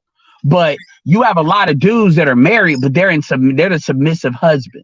They're even Shay Sade had a video with that white chick, that little bit that Nate was talking about, right? She said she couldn't be with a white dude because she's too opinionated. Now, black men are more used to that. So opinionated is degrees, right? But at the end of the day, that's where they want white men to basically accept what they perceive black men accept. You see what I'm saying? So these things don't get talked about because we're already talking about who got shot and was that right? Or people want to talk about on racial lines, but these are a lot of times conversations they have that we don't really hear about like that. So yeah, I mean, these dudes don't have your best interest at heart, and just because they agree with you on certain things don't mean you agree on others. Yeah. Go ahead, E-Black. E-Black, you was trying to jump in? Can I add something? Okay. Yeah, you got it. Yeah, I was trying to jump in because it's essentially a lot of times I feel we get confused by our ideology because we're being told our ideology represents something. So, for instance, somebody said, "How can you be red pill and liberal?" Right? Well, if you think about conservatism, it means the masses, the government will tell you what you should be following. That is anti being free, independent thought. Where do you get that definition And from, though? liberal means that you would rather the society. What he's saying is It conservatism is authoritarianism, and that is true. Go. So then, when you say, okay, a liberal truly. Okay, how far hold are we on, going a liberal back with that? truly. Hold on, wait, real quick. How far? I want to pin down that statement that Ed just made. How far are we going back with conservatism being authoritarianism? So the problem is you have the American definition of it, where in the American context, and then you have the global context. Obviously, in most of the time when we talk about conservative, we're talking about an acceptance of liberal democracy. We all agree on that. Liberal democracy, meaning we vote for our leaders, we can get our leaders out, stuff like that. Okay, so that's a flat line. Outside of that, now we get to define conservative as, you know, from an American point of view, which is how you all define it on this platform. But what E Black is talking about is a more traditional association with it. That's the difference. I'm not saying that's what you want to go with, cool. And that's what he's trying to explain. Like, if you're a liberal, you believe in liberal democracy. But see, you can get finicky with that and then keep that a little bit too vague. That's the problem. Well, no, the problem I think I think we're experiencing right now in this day and age that so-called liberalism becomes authoritarian in and of itself if left to its own devices. So I don't know if you can say conservatism is inherently authoritarian. I think that They're not. Those folks are not liberal. They're just pro what the fuck they want. I mean, this is going into what you were saying, but this is pro what the fuck they want to do. Just like when the dude said about women in the church thing, the women don't want to be judged, but they want to be able to judge. Because truth be told, women judge women all the fucking time. Well, they don't want men to judge them, because men, they understand that when men judge you, there's resources behind that, or resource deprivation behind that, versus women can have their little opinions. And so so there's a difference between people saying you can't do something to me, but I can do something to you, and what the traditional definitions are. So typically in America, if you say you are a liberal, then that does not mean that you believe in liberal democracy, because everybody believes in that. Nobody doesn't. So then we have to. That's where people start moving in and out, and like you got to know what they're saying. I'm looking for a specific thing here. When you guys say that, and I wish I'd had BGS. I could have brought this up while BGS. Dude, that's a definition. You're talking about what people say, and like you're talking about the LGBT. That has nothing to do with what was being talked about here. Let me ask the question.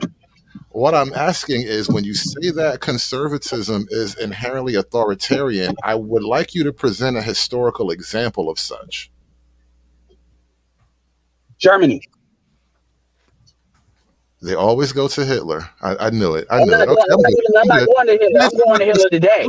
I'm going to Italy. That's what dude. Go look. Go to the definition and go look it up. I don't need to give you a definition of something that's already established. You're saying today, right now, Germany is moving to be. Germany is an authority. Yes, Germany is more authoritarian than America. That they have an authoritarian culture. That's why they believe in the we. World. They are the leader of the liberal hegemony. That's not. Z. What you demonstrating is you don't understand the difference. That's what you're demonstrating. Like, it's not. You're looking at it from a perspective of like political. No. You keep on looking at. You can't think outside of like understand. You do realize that our political system is not the same political system that like the parliamentary system. You do understand these differences, right? Fair enough, but I think you're making a connection that somehow using authoritarian means automatically makes you conservative. That's the definition of it. No, like that's literally no. What you're talking, dude. What you're talking about, no. What you're talking about, you want to define it from the American standard. What has to do? This is why white people can move in and out being like liberal and conservative, and black people can't, because they understand the definition of what that shit really means. They understand that like for instance, when you look at libertarians kind of occupy this in the middle, because you could argue they have liberal views. They're extreme. All libertarians, where they're very, very liberal, this is where the definition really kicks in. They don't believe in no authority. They're very less authority, they believe in less authority than even most Republicans. Because see, most Republicans don't have a problem with corporate authority. So there's no such thing. You rarely hear Republicans really jump on talk about monopolies anymore. This is why Rand Paul, by the way, shut that shit down with that TikTok shit, because that ran against his libertarian views. Now you got all these Republicans. I don't think that's how any of this works, by the way. First of all, we don't even live in a democracy. Yeah. Okay, without Constitutional moving too republic. far You cut off, down, yeah. without moving too far down the line, hood conservative. When we talk about traditionalism and we talk about conservatism, we talk about most times we talk about nationalism, right? We talk about instilling something into our society, right? Is Hood there? Hold on. Nah, you kind of broke up. Run that back at me again. When we talk about conservatism, and is it okay? This is just shorten up. Traditionally, we talk about conservatism as in instilling values into a society. No. Values is a neutral term. I mean, some people think, marrying 10-year-olds to 40-year-olds is a social value that should be upheld. So the argument is what values you want to uphold. So, for example, to Ed's point, I would argue that modern Germany probably threw away its traditional German values.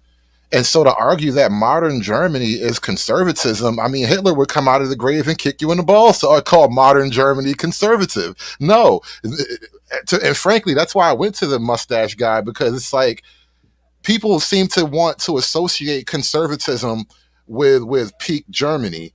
And that's kind of a red herring in and of itself. We can talk about early federalism. Culture and political systems are very different. When they say, because Germans believe in the we, and there's other countries that believe in that too. The individual versus the greater of the whole. Think of it like Vulcans, the needs of the man. They do believe that, and they believe that till this day. I'm not even talking about Hitler. I'm talking about now. That's why they're where they are in manufacturing and stuff like that as a country. And there's other countries, technically China. You're thinking I'm associating it with bad things. I'm Those not. are leftist principles. Everything you just said about the greater whole and the one, that's leftism.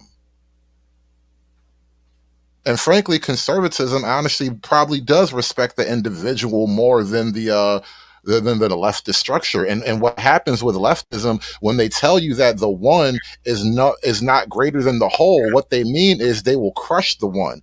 That saying that the nail that stands up gets hammered down, that is Chinese communism. That's what they mean about the whole. You can't stand against the whole. And frankly, there's a great image of that whole thing came out of the Tiananmen Square incident in China with the guy standing in front of the tank. That is an image. That is a symbolic representation of the one, the individual standing up to the collective. Now, that kind of thought is more respected in a conservative circle as opposed to a leftist liberal leaning circle. Hey, conservative. I got a question. Hold on, real quick. Wouldn't it be respected, like based off whoever has, the power? Like, for example, if conservative got the power, then somebody standing up against whatever their majority rule or majority opinion is, then that would be then that liberal is respected. I guess I'm not seeing how one side respects standing up. Like when conservatives are winning the liberals that stand up and fight back, it's like, yeah, when liberals are winning. Underneath that, you go on your guiding principles, and because your guiding principles don't tell you that a guy's a hero just because he did a thing. He's a hero because he did a thing and why he did the thing. Mm-hmm.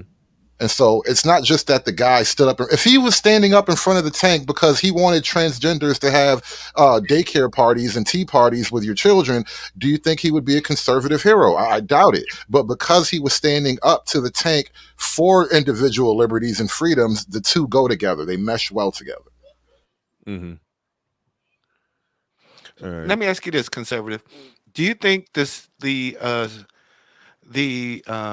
when they took out the kids in the morning, the Pledge of Allegiance, Is that a conservative view or a liberal view? Actually, Pledge that of was more of Allegiance. a liberal view. When they took the pledge out of schools, I think that was liberals. That was definitely liberal. Conservatives Okay, actually so would like the being pledge because the pledge brings national unity. And okay, yeah, national unity is exactly. a That's the relatively point that we're talking conservative about. That's where they You're that's where they get instilling the values. authoritarian. You're from, forcibly Okay. You're forcibly instilling values through the government upon another society. Therefore, Upon bringing your me back to the society, point. not another society. Right. That's a false argument. But go ahead, Dirty. I hear you trying to jump in. No, I'm saying as you should. Check this out. You can say that somebody's trying to force values. You can say that. Or you can say that they're creating tradition, that they're creating a culture. When you don't instill values, you listen to girls with clothes on, then everything goes to hell in a handbasket. You need to instill a value system. You need to make church mandatory, or if the bell rings at 12 o'clock on Tuesdays, you do a tornado drill or whatever your value system is, because those value systems are how your society will move in unison, more or less. Once you do this Kali Ma, do as thou wilt shit, then you start looking into globalism, because I want to do what I want to do, but I can't even protect myself, feed myself, clothe myself. So I need the whole world to do it for me, which is a very liberal value. So, man, oppress these people, man. I'm with that. Well, I think the argument to your point, E Black, is that you kind of present it as if conservatives are sneakily trying to impose our values.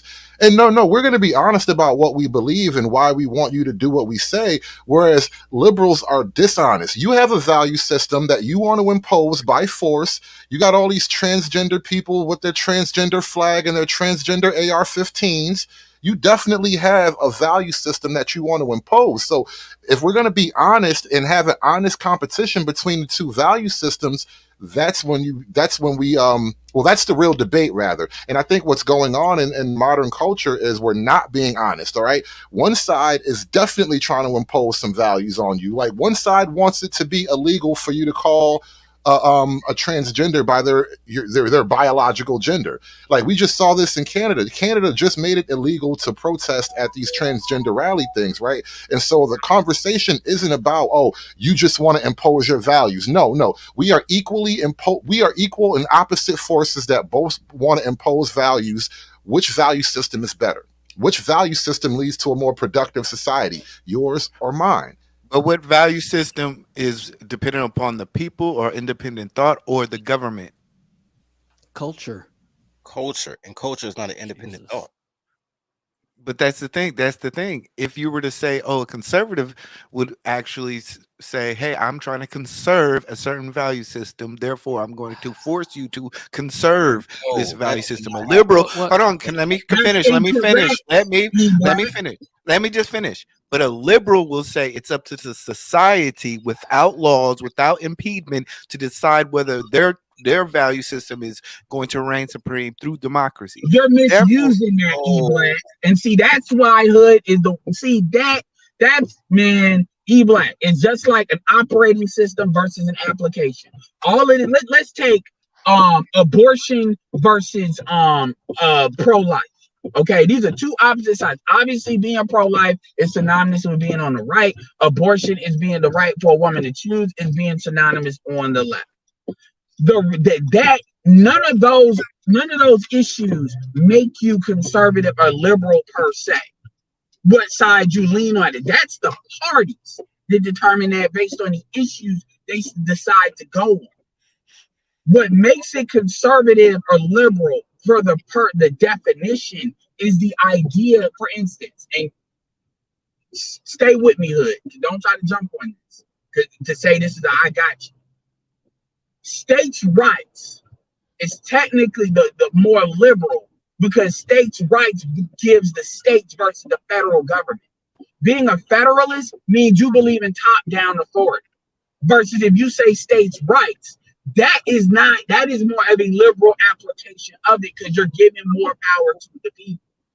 But the pro-life thing is still it's considered a conservative thing. So what the parties pick as the issues they want to deal with, even the idea of traditional family values is not inherently conservative. It is with how you believe the authority should be applied. Do you believe the authority should be with the people, which is what E. Platt was talking about, or do you believe it should be with the federal government? Now, here's the funny thing. Most of the time, conservatives believe the federal government should have the least amount of power as possible. They believe in liberal democracy in that way. No, But that doesn't mean they're liberals as we define it on the left with all of the left stuff. That's not what it means. These are two separate things. That's not what it means, though. Conservatives want the government to have less power because their power is You're using it as a weapon in order to bash conservative, and that's why conservative is so defensive on that, because you keep trying to mold that. Because let's be clear here, the way the LGBT is doing it, it appears like it's more authoritarian, but it's really not. What they're doing, they can only get away with because the corporations are going with where the money flows the easiest. So what they're saying, this is why I was anti them having marriage, and I was pro them having civil unions. Because they've used that, and the corporations have used that. It's the corporations that are actually applying the power through the LGBT community.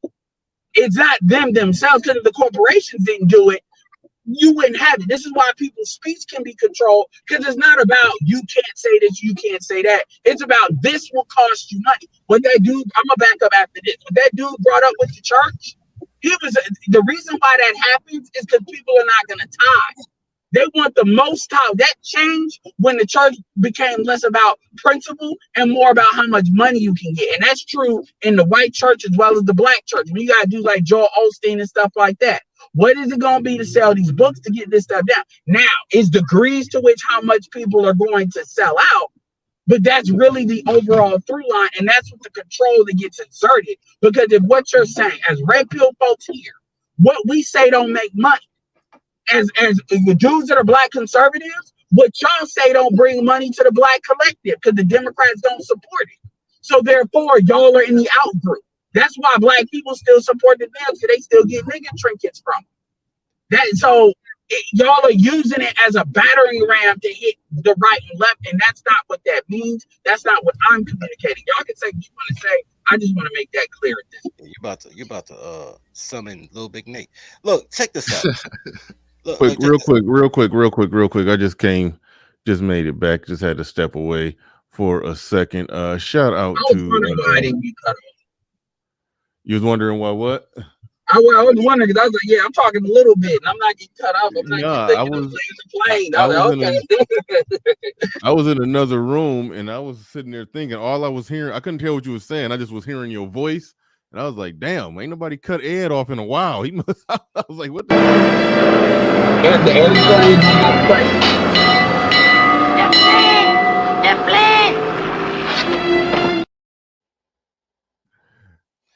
I don't even know what that was. I don't even know what that was. That was one of RM's creations, and I have no idea what. My headset was off. I couldn't hear it. But hold on, real quick. I was where we at?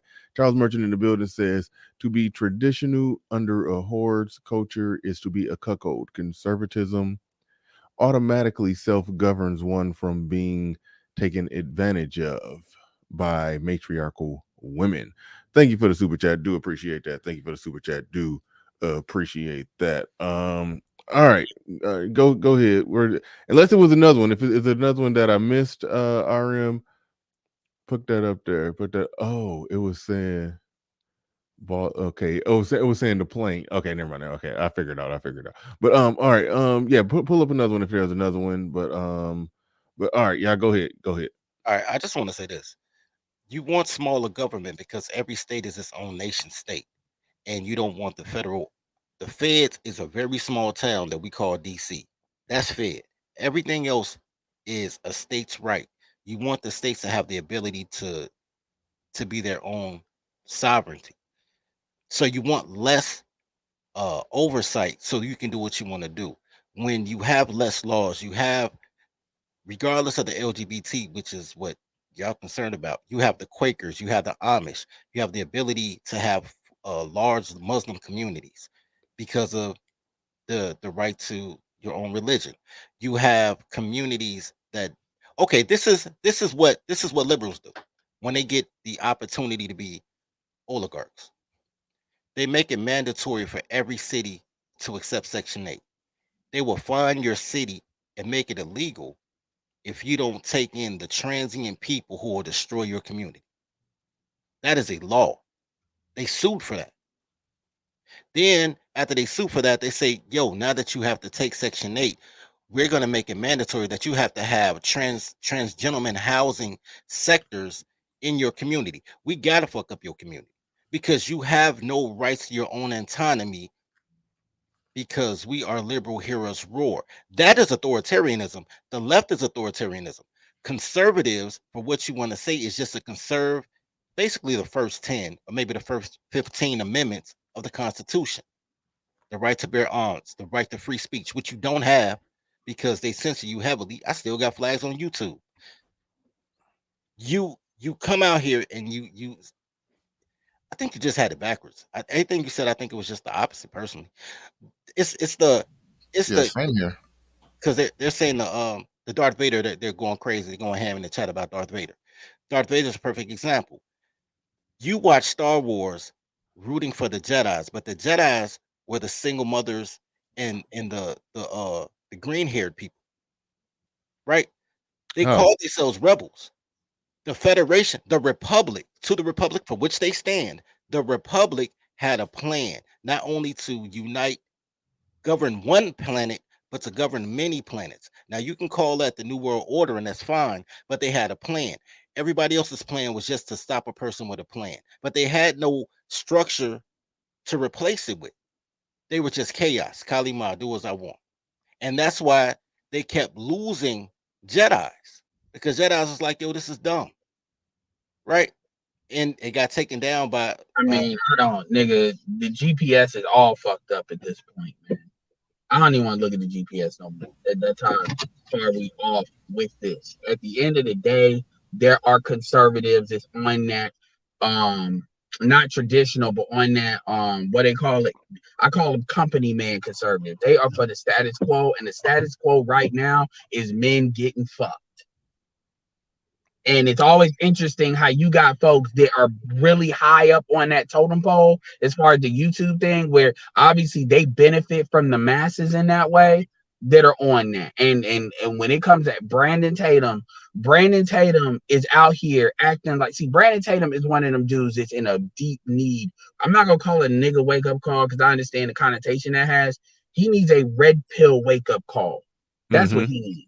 Because he is he one of them dudes to where he's gonna live in his, it's kind of like if you're in this magical place until it just gets wrecked, like an anthill, where he's in his anthill and they're doing what ants do until somebody step on that shit, and then you like, what in all the F? That's what I'm not saying I wish that for him, but what I'm saying is he will not get off of what he's on until something happens to him.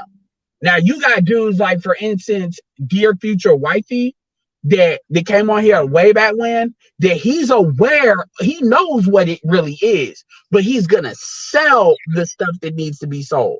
Brandon Tatum actually believes what's coming out of his mouth. And I would love for Brandon Tatum to go back on Fresh and Fit because he believes this shit. I would love for somebody like Brandon Tatum and Andrew Tate to have a debate. As far as Shapiro ain't stupid. Shapiro's lying. Shapiro is selling what he thinks he needs to sell to get Shapiro is like Obsidian in that way. Shapiro knows what time it really is.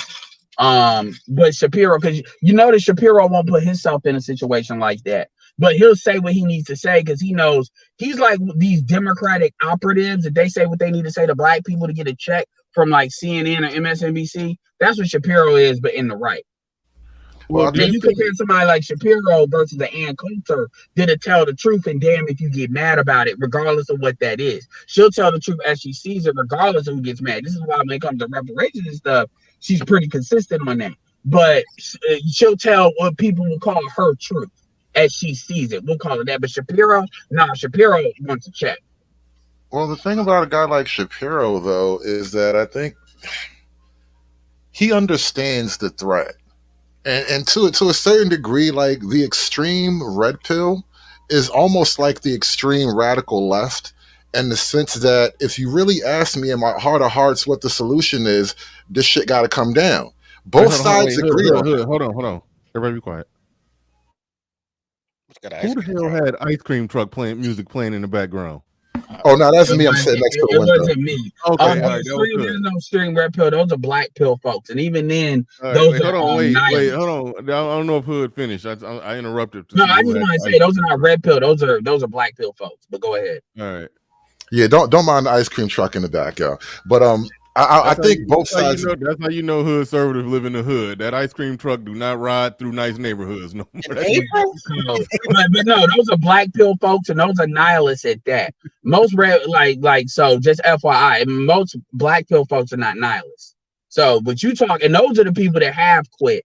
The red pill folks are saying this is fucked up. I'm gonna do what's in my best interest. Once you start, it's not in. Here's the thing: is it in anybody's best interest to burn everything down? We're not talking about like the black community, because the black community is a sub community of an overall community.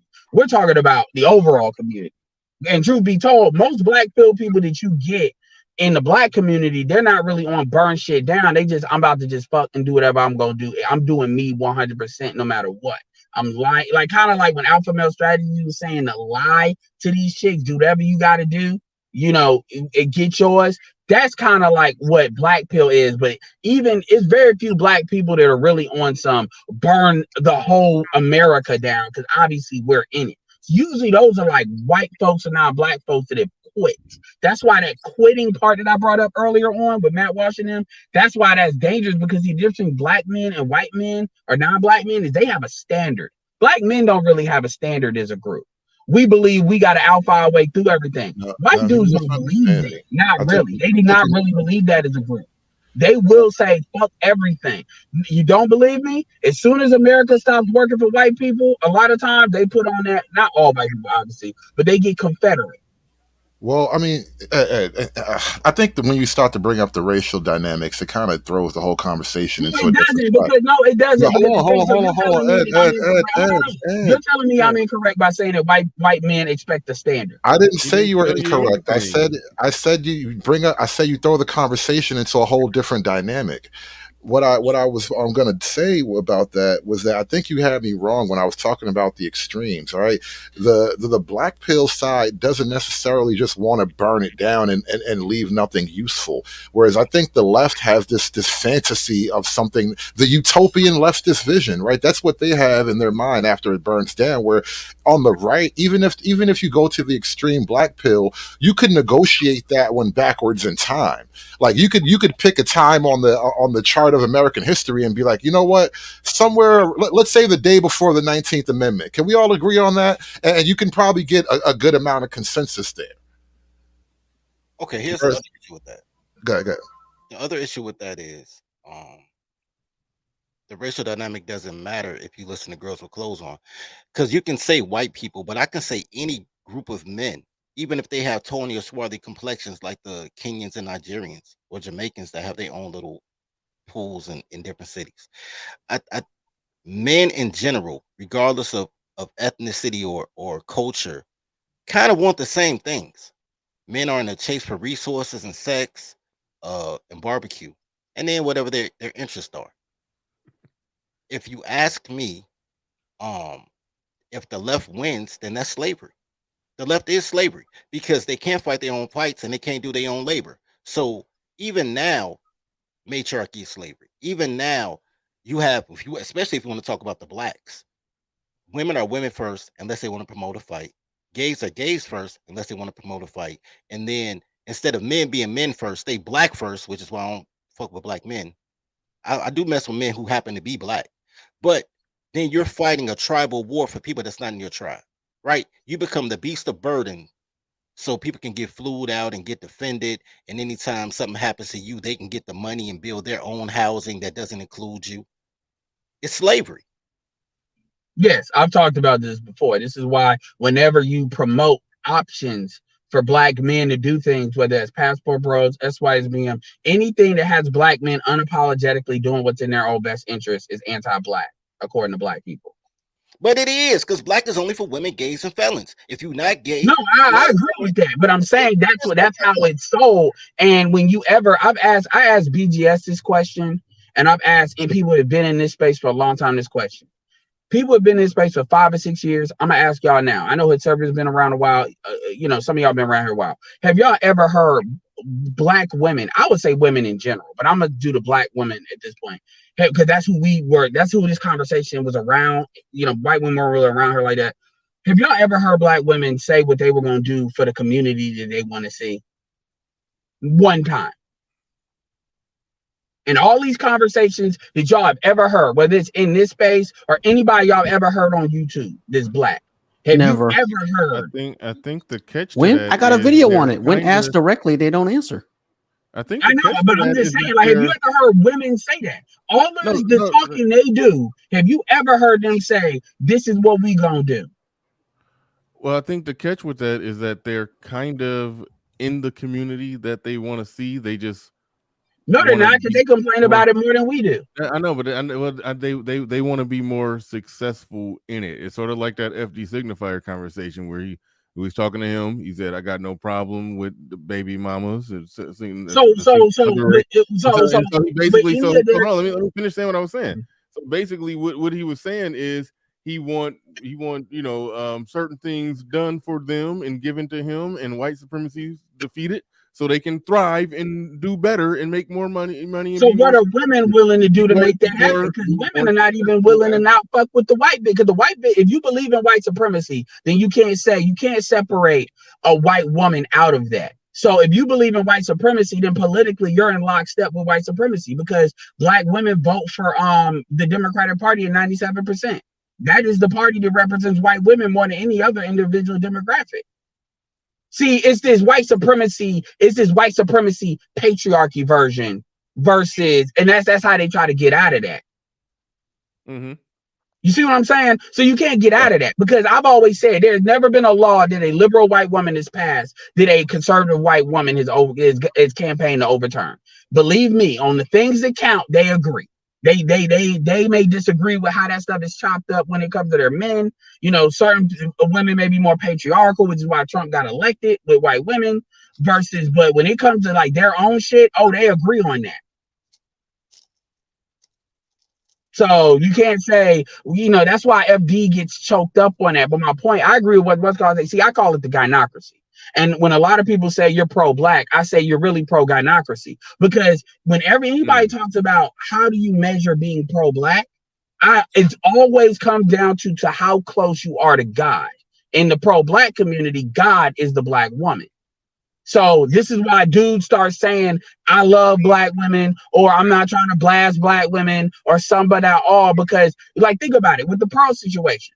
How did you really measure what Pearl said? The suggestion was you need to uplift black women, not uplift other black men in a man's space. You need to uplift black women to compete with Pearl. That's how they were saying it. Dudes are going to black female channels to show their support. This is how they prove their loyalty to black people. And this is how you know who the leaders of black people are in the black I didn't even community. look at it from that perspective, that they were that the argument was y'all need again. I think I've soundly. That's what they said. They said Crimson Cure. They said, but why don't Crimson Cure got 1 million? What'd you say? That's what they would say. Why don't Crimson Cure got 1 million? She had 20 a year ago when she was on this very platform. And now she got 100. And unlike Pearl, Crimson Cure actually does have a majority black male audience, so they can exactly. So does Danica Marie. She's at 147. And so they're out from the jump. Just want to say that. What'd you say? No, I've been calling that out from the jump. Y'all mad at this because black women don't like her. Ever since she showed up on Lapeef months ago, and she didn't have a bad moment or nothing, but you could tell the black girls wasn't feeling her. And this is all spiraling from there.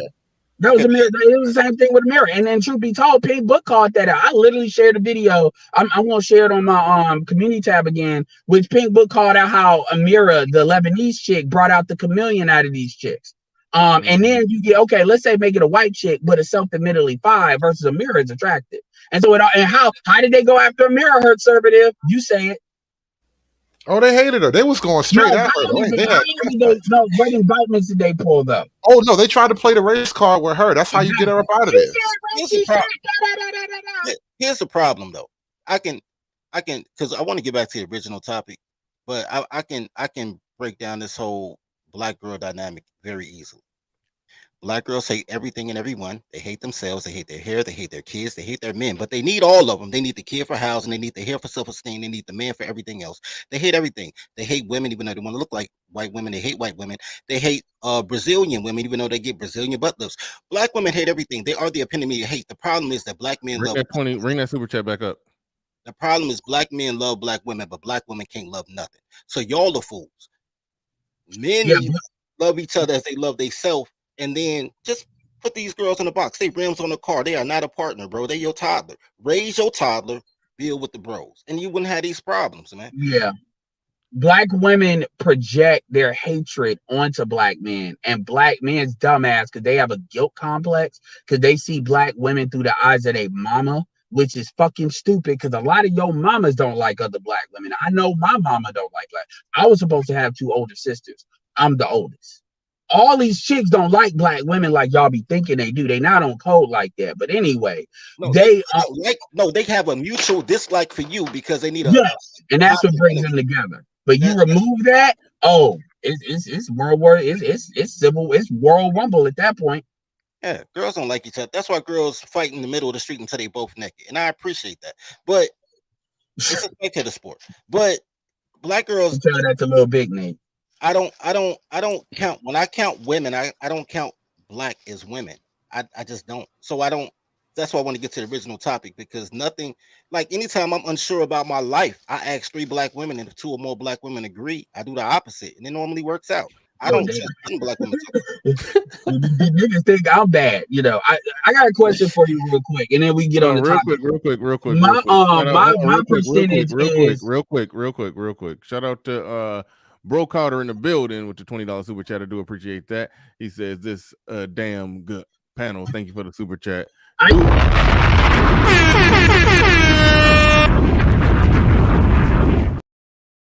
Shout out to everybody supporting the stream. Keep it going. I used to say 1 in 5. I used to say 1 in 5 black women got some goddamn sense, and 80% have variation of bullshit or insanity in varying degrees. I'm pretty much down to 15%. If you had to put a percentage on it, what's your percentage?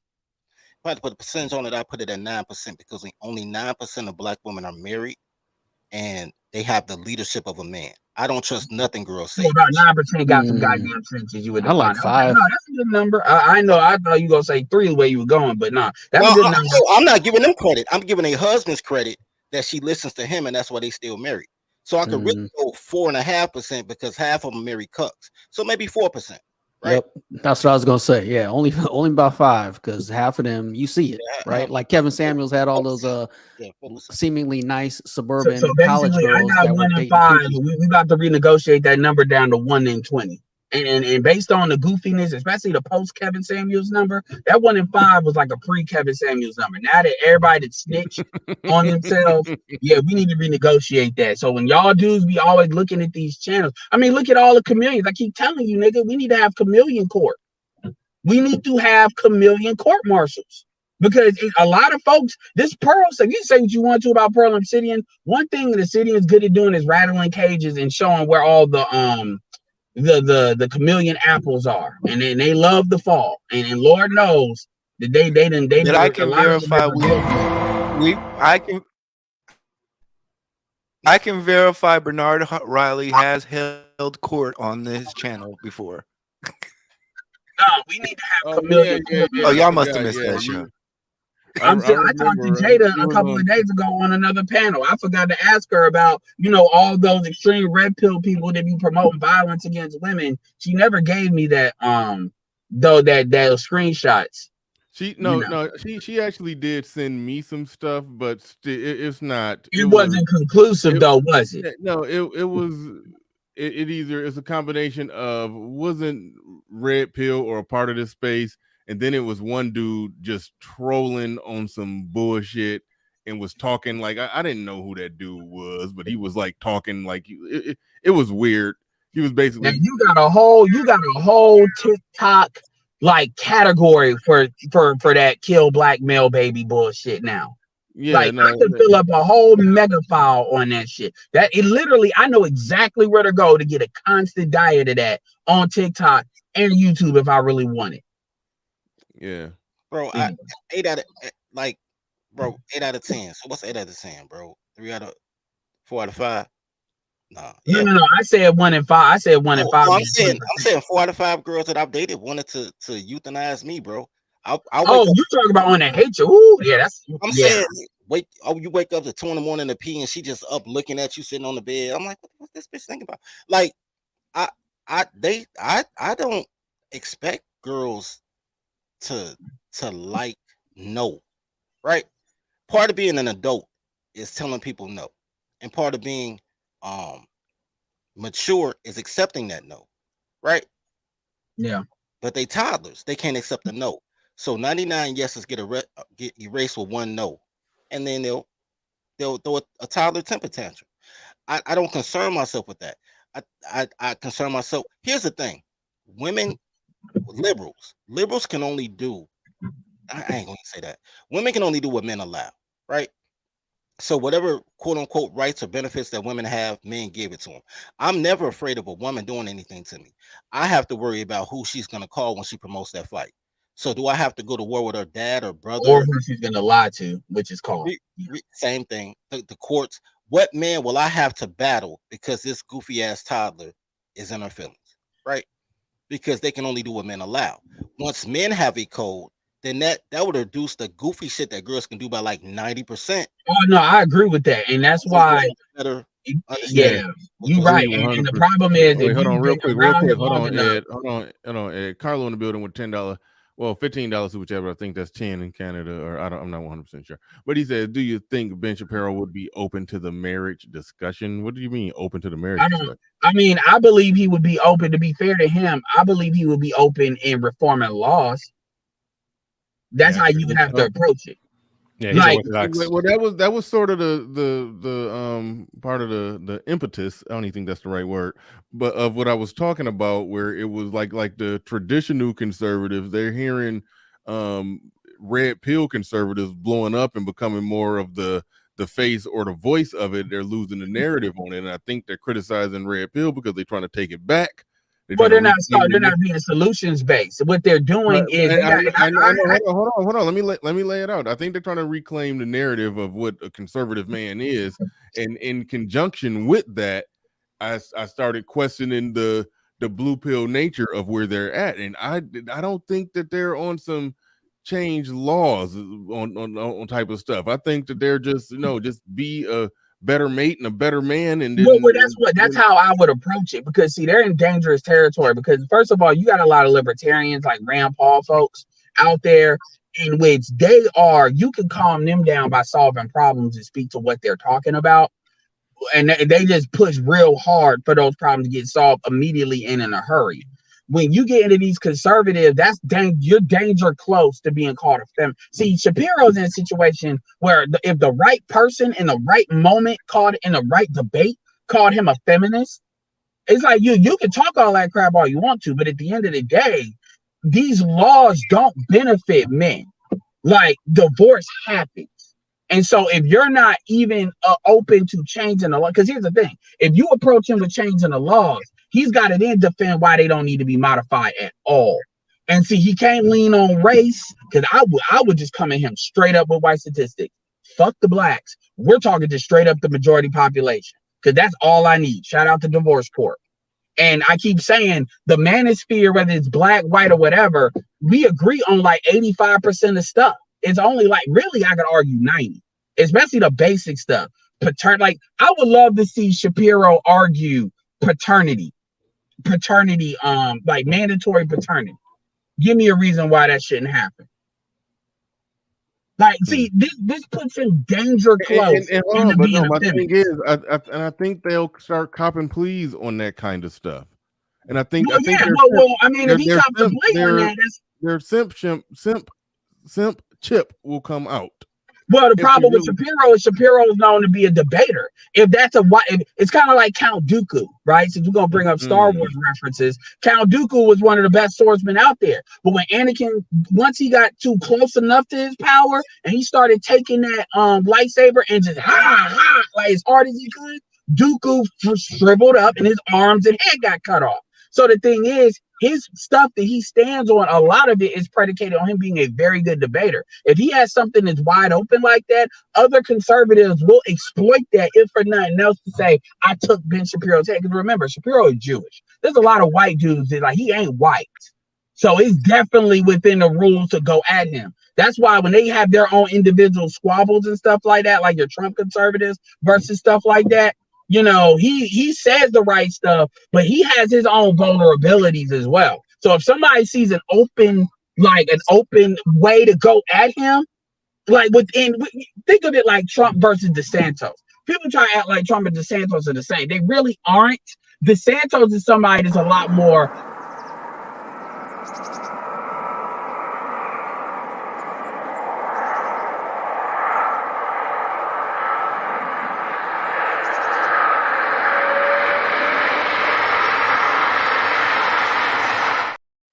Is that designed for me to forget what I was saying? No, that's cool. I got you.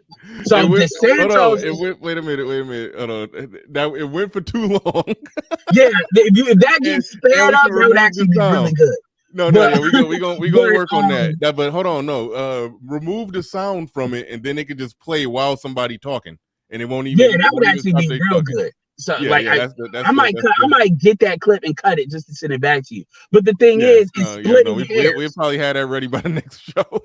It's splitting hairs, but people want to get that opening because again, you have up and coming folks, and you got folks that want to take control. They want to maintain. Because people like Shapiro don't like people like Matt Walsh and Richard Cooper because they are new people in that game, even though they may only be on the same side. So that's a little bit different. That's like that Anton and Pearl because it's business. It works for their business. But ultimately, he's a debater. That's what he's known for. If he loses a couple of debates, he'll have to fix that shit or he'll lose what makes him unique compared to all these other people. I'm done. I'm going to hop off and let y'all rock. I appreciate it. The dude in the hat, yeah, you need to show up on more shows because you got a definitely interesting perspective. You my Facebook friend, and I called you the other day. You ain't answer. Shut up. Anyway, I don't answer nobody on Facebook. So I'm an absentee father when it comes to I'm an absentee father when it comes to my Discord. So you gotta get me my email. I mean, I am. They'll tell you. I mean, shout out to the folks that keep my Discord popping. Because I show up in that like once a week to see what they're talking about, and I get another pack of cigarettes. This nigga been my Facebook friend for 7 years, has no idea who I am. I've been Facebook friends for a lot of people. I can't put voices with names. This is the first time I've heard you. I feel you, bro. Yeah, all right. I am What's your name on real quick. Oak, nigga. Who? Oak. Okay. I got you. I think I remember. Yeah. All right. I am Jules. Go ahead. You're in the building. You got the floor. You got the mic. What's on your mind? Hey, Bernard. Thanks for having me up. Big thing I saw. This Shapiro thing is a distraction for him. They had a big problem about a month ago where they were trying to get a lot of people to not pay attention to what's his name, Steven Crowder, who was not their contract situation. And so they were trying to underbid on Crowder's network.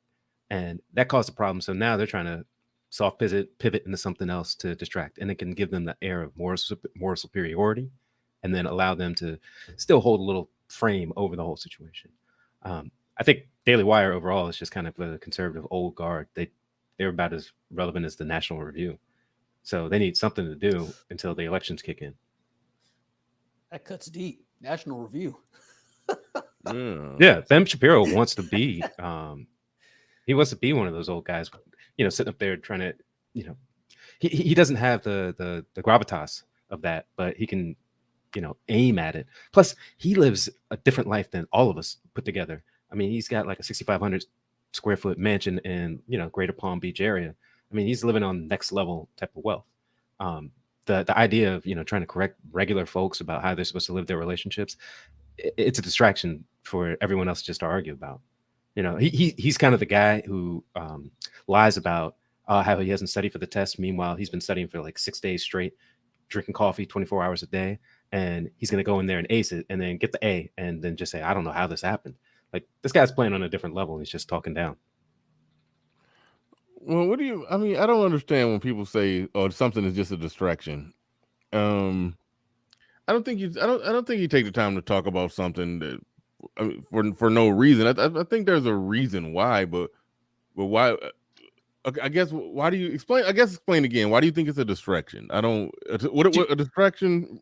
Distraction for what and why? Like, all I right, don't you think. remember Steven Crowder and that whole Yeah, contract he thing? had some little contract dispute Yeah, or they whatever. were- So you're saying that he tried to make some interesting content just to distract you from something. I Shift mean, away from that. making Yeah. interesting content is what they do. So I The don't know focus why. is not on them, it's on the women, it's on relationships, it's on whatever else until they get something else that'll take the full brunt and get that wind underneath them where they can go back into being like the conservative, I don't know, online vanguard.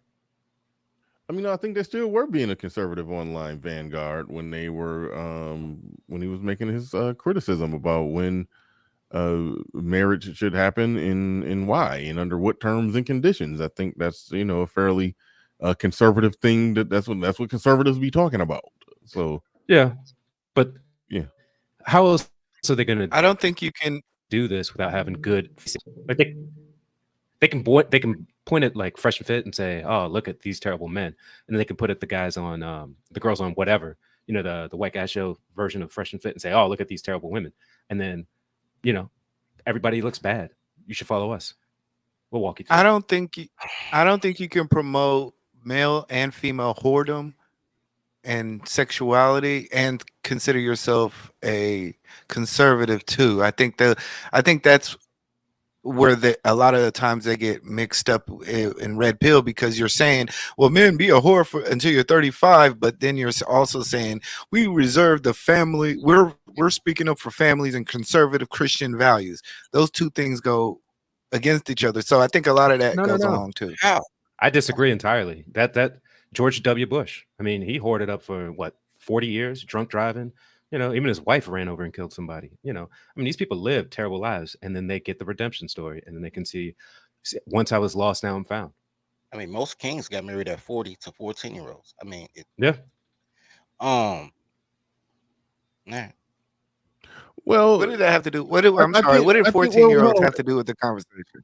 No, I'm saying I'm just saying most kings, she believed she breathed, but most kings got married at 40 to young girls. That's just okay.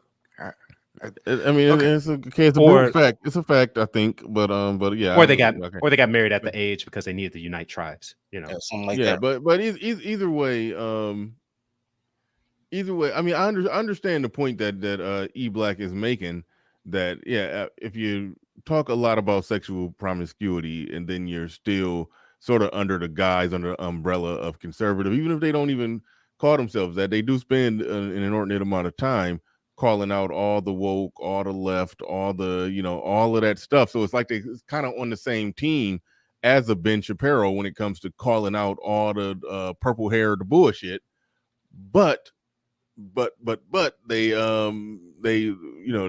they live in a lifestyle that the trad cons wouldn't support. So it's like I looked at it as they're trying to go out their way to make a separation or distinction, or kind of call them out, or because they're losing the narrative on what a conservative man is. When people look at Andrew Tate as that, they start looking at whatever the popular red pill guy who's making all of these all of these amazing short reel truth bomb hot takes on shit.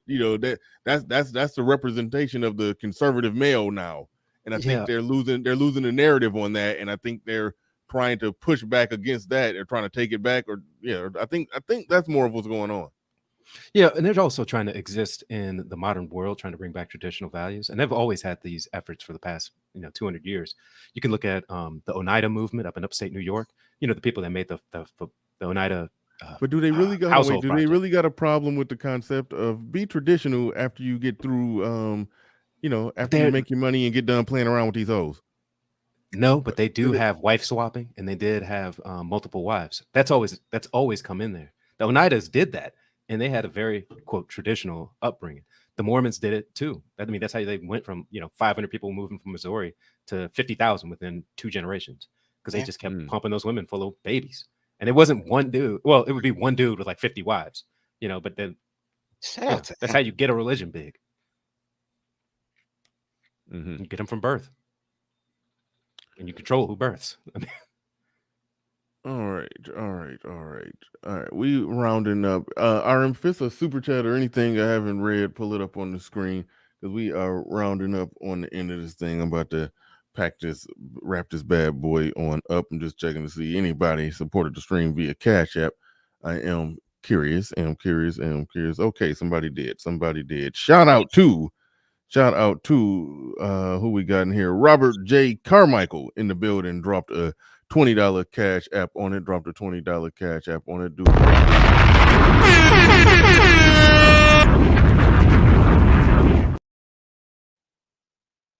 Do appreciate you.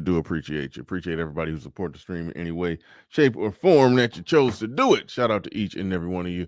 Thank you, Hood Servitor Dirty, E Black came up here simping as usual, but shout out to you. I'm just playing. You're a resident simp liberal, I guess. Yeah. I like it that you own it, you stand in it, and you don't be causing no problems. You just come up and give your opinion. You don't get off of this stream and do a bunch of fuck Edward Anderson and Bernard Riley streams and shit like that. You stay in your lane. You cool. So yeah, but I know I do welcome a liberal simp to come through and share his opinion here and there. He ain't hurt nobody. But all right. But shout out to everybody. Appreciate each and every one of y'all. With that said, ladies and gentlemen, we out of here. Peace. We gone.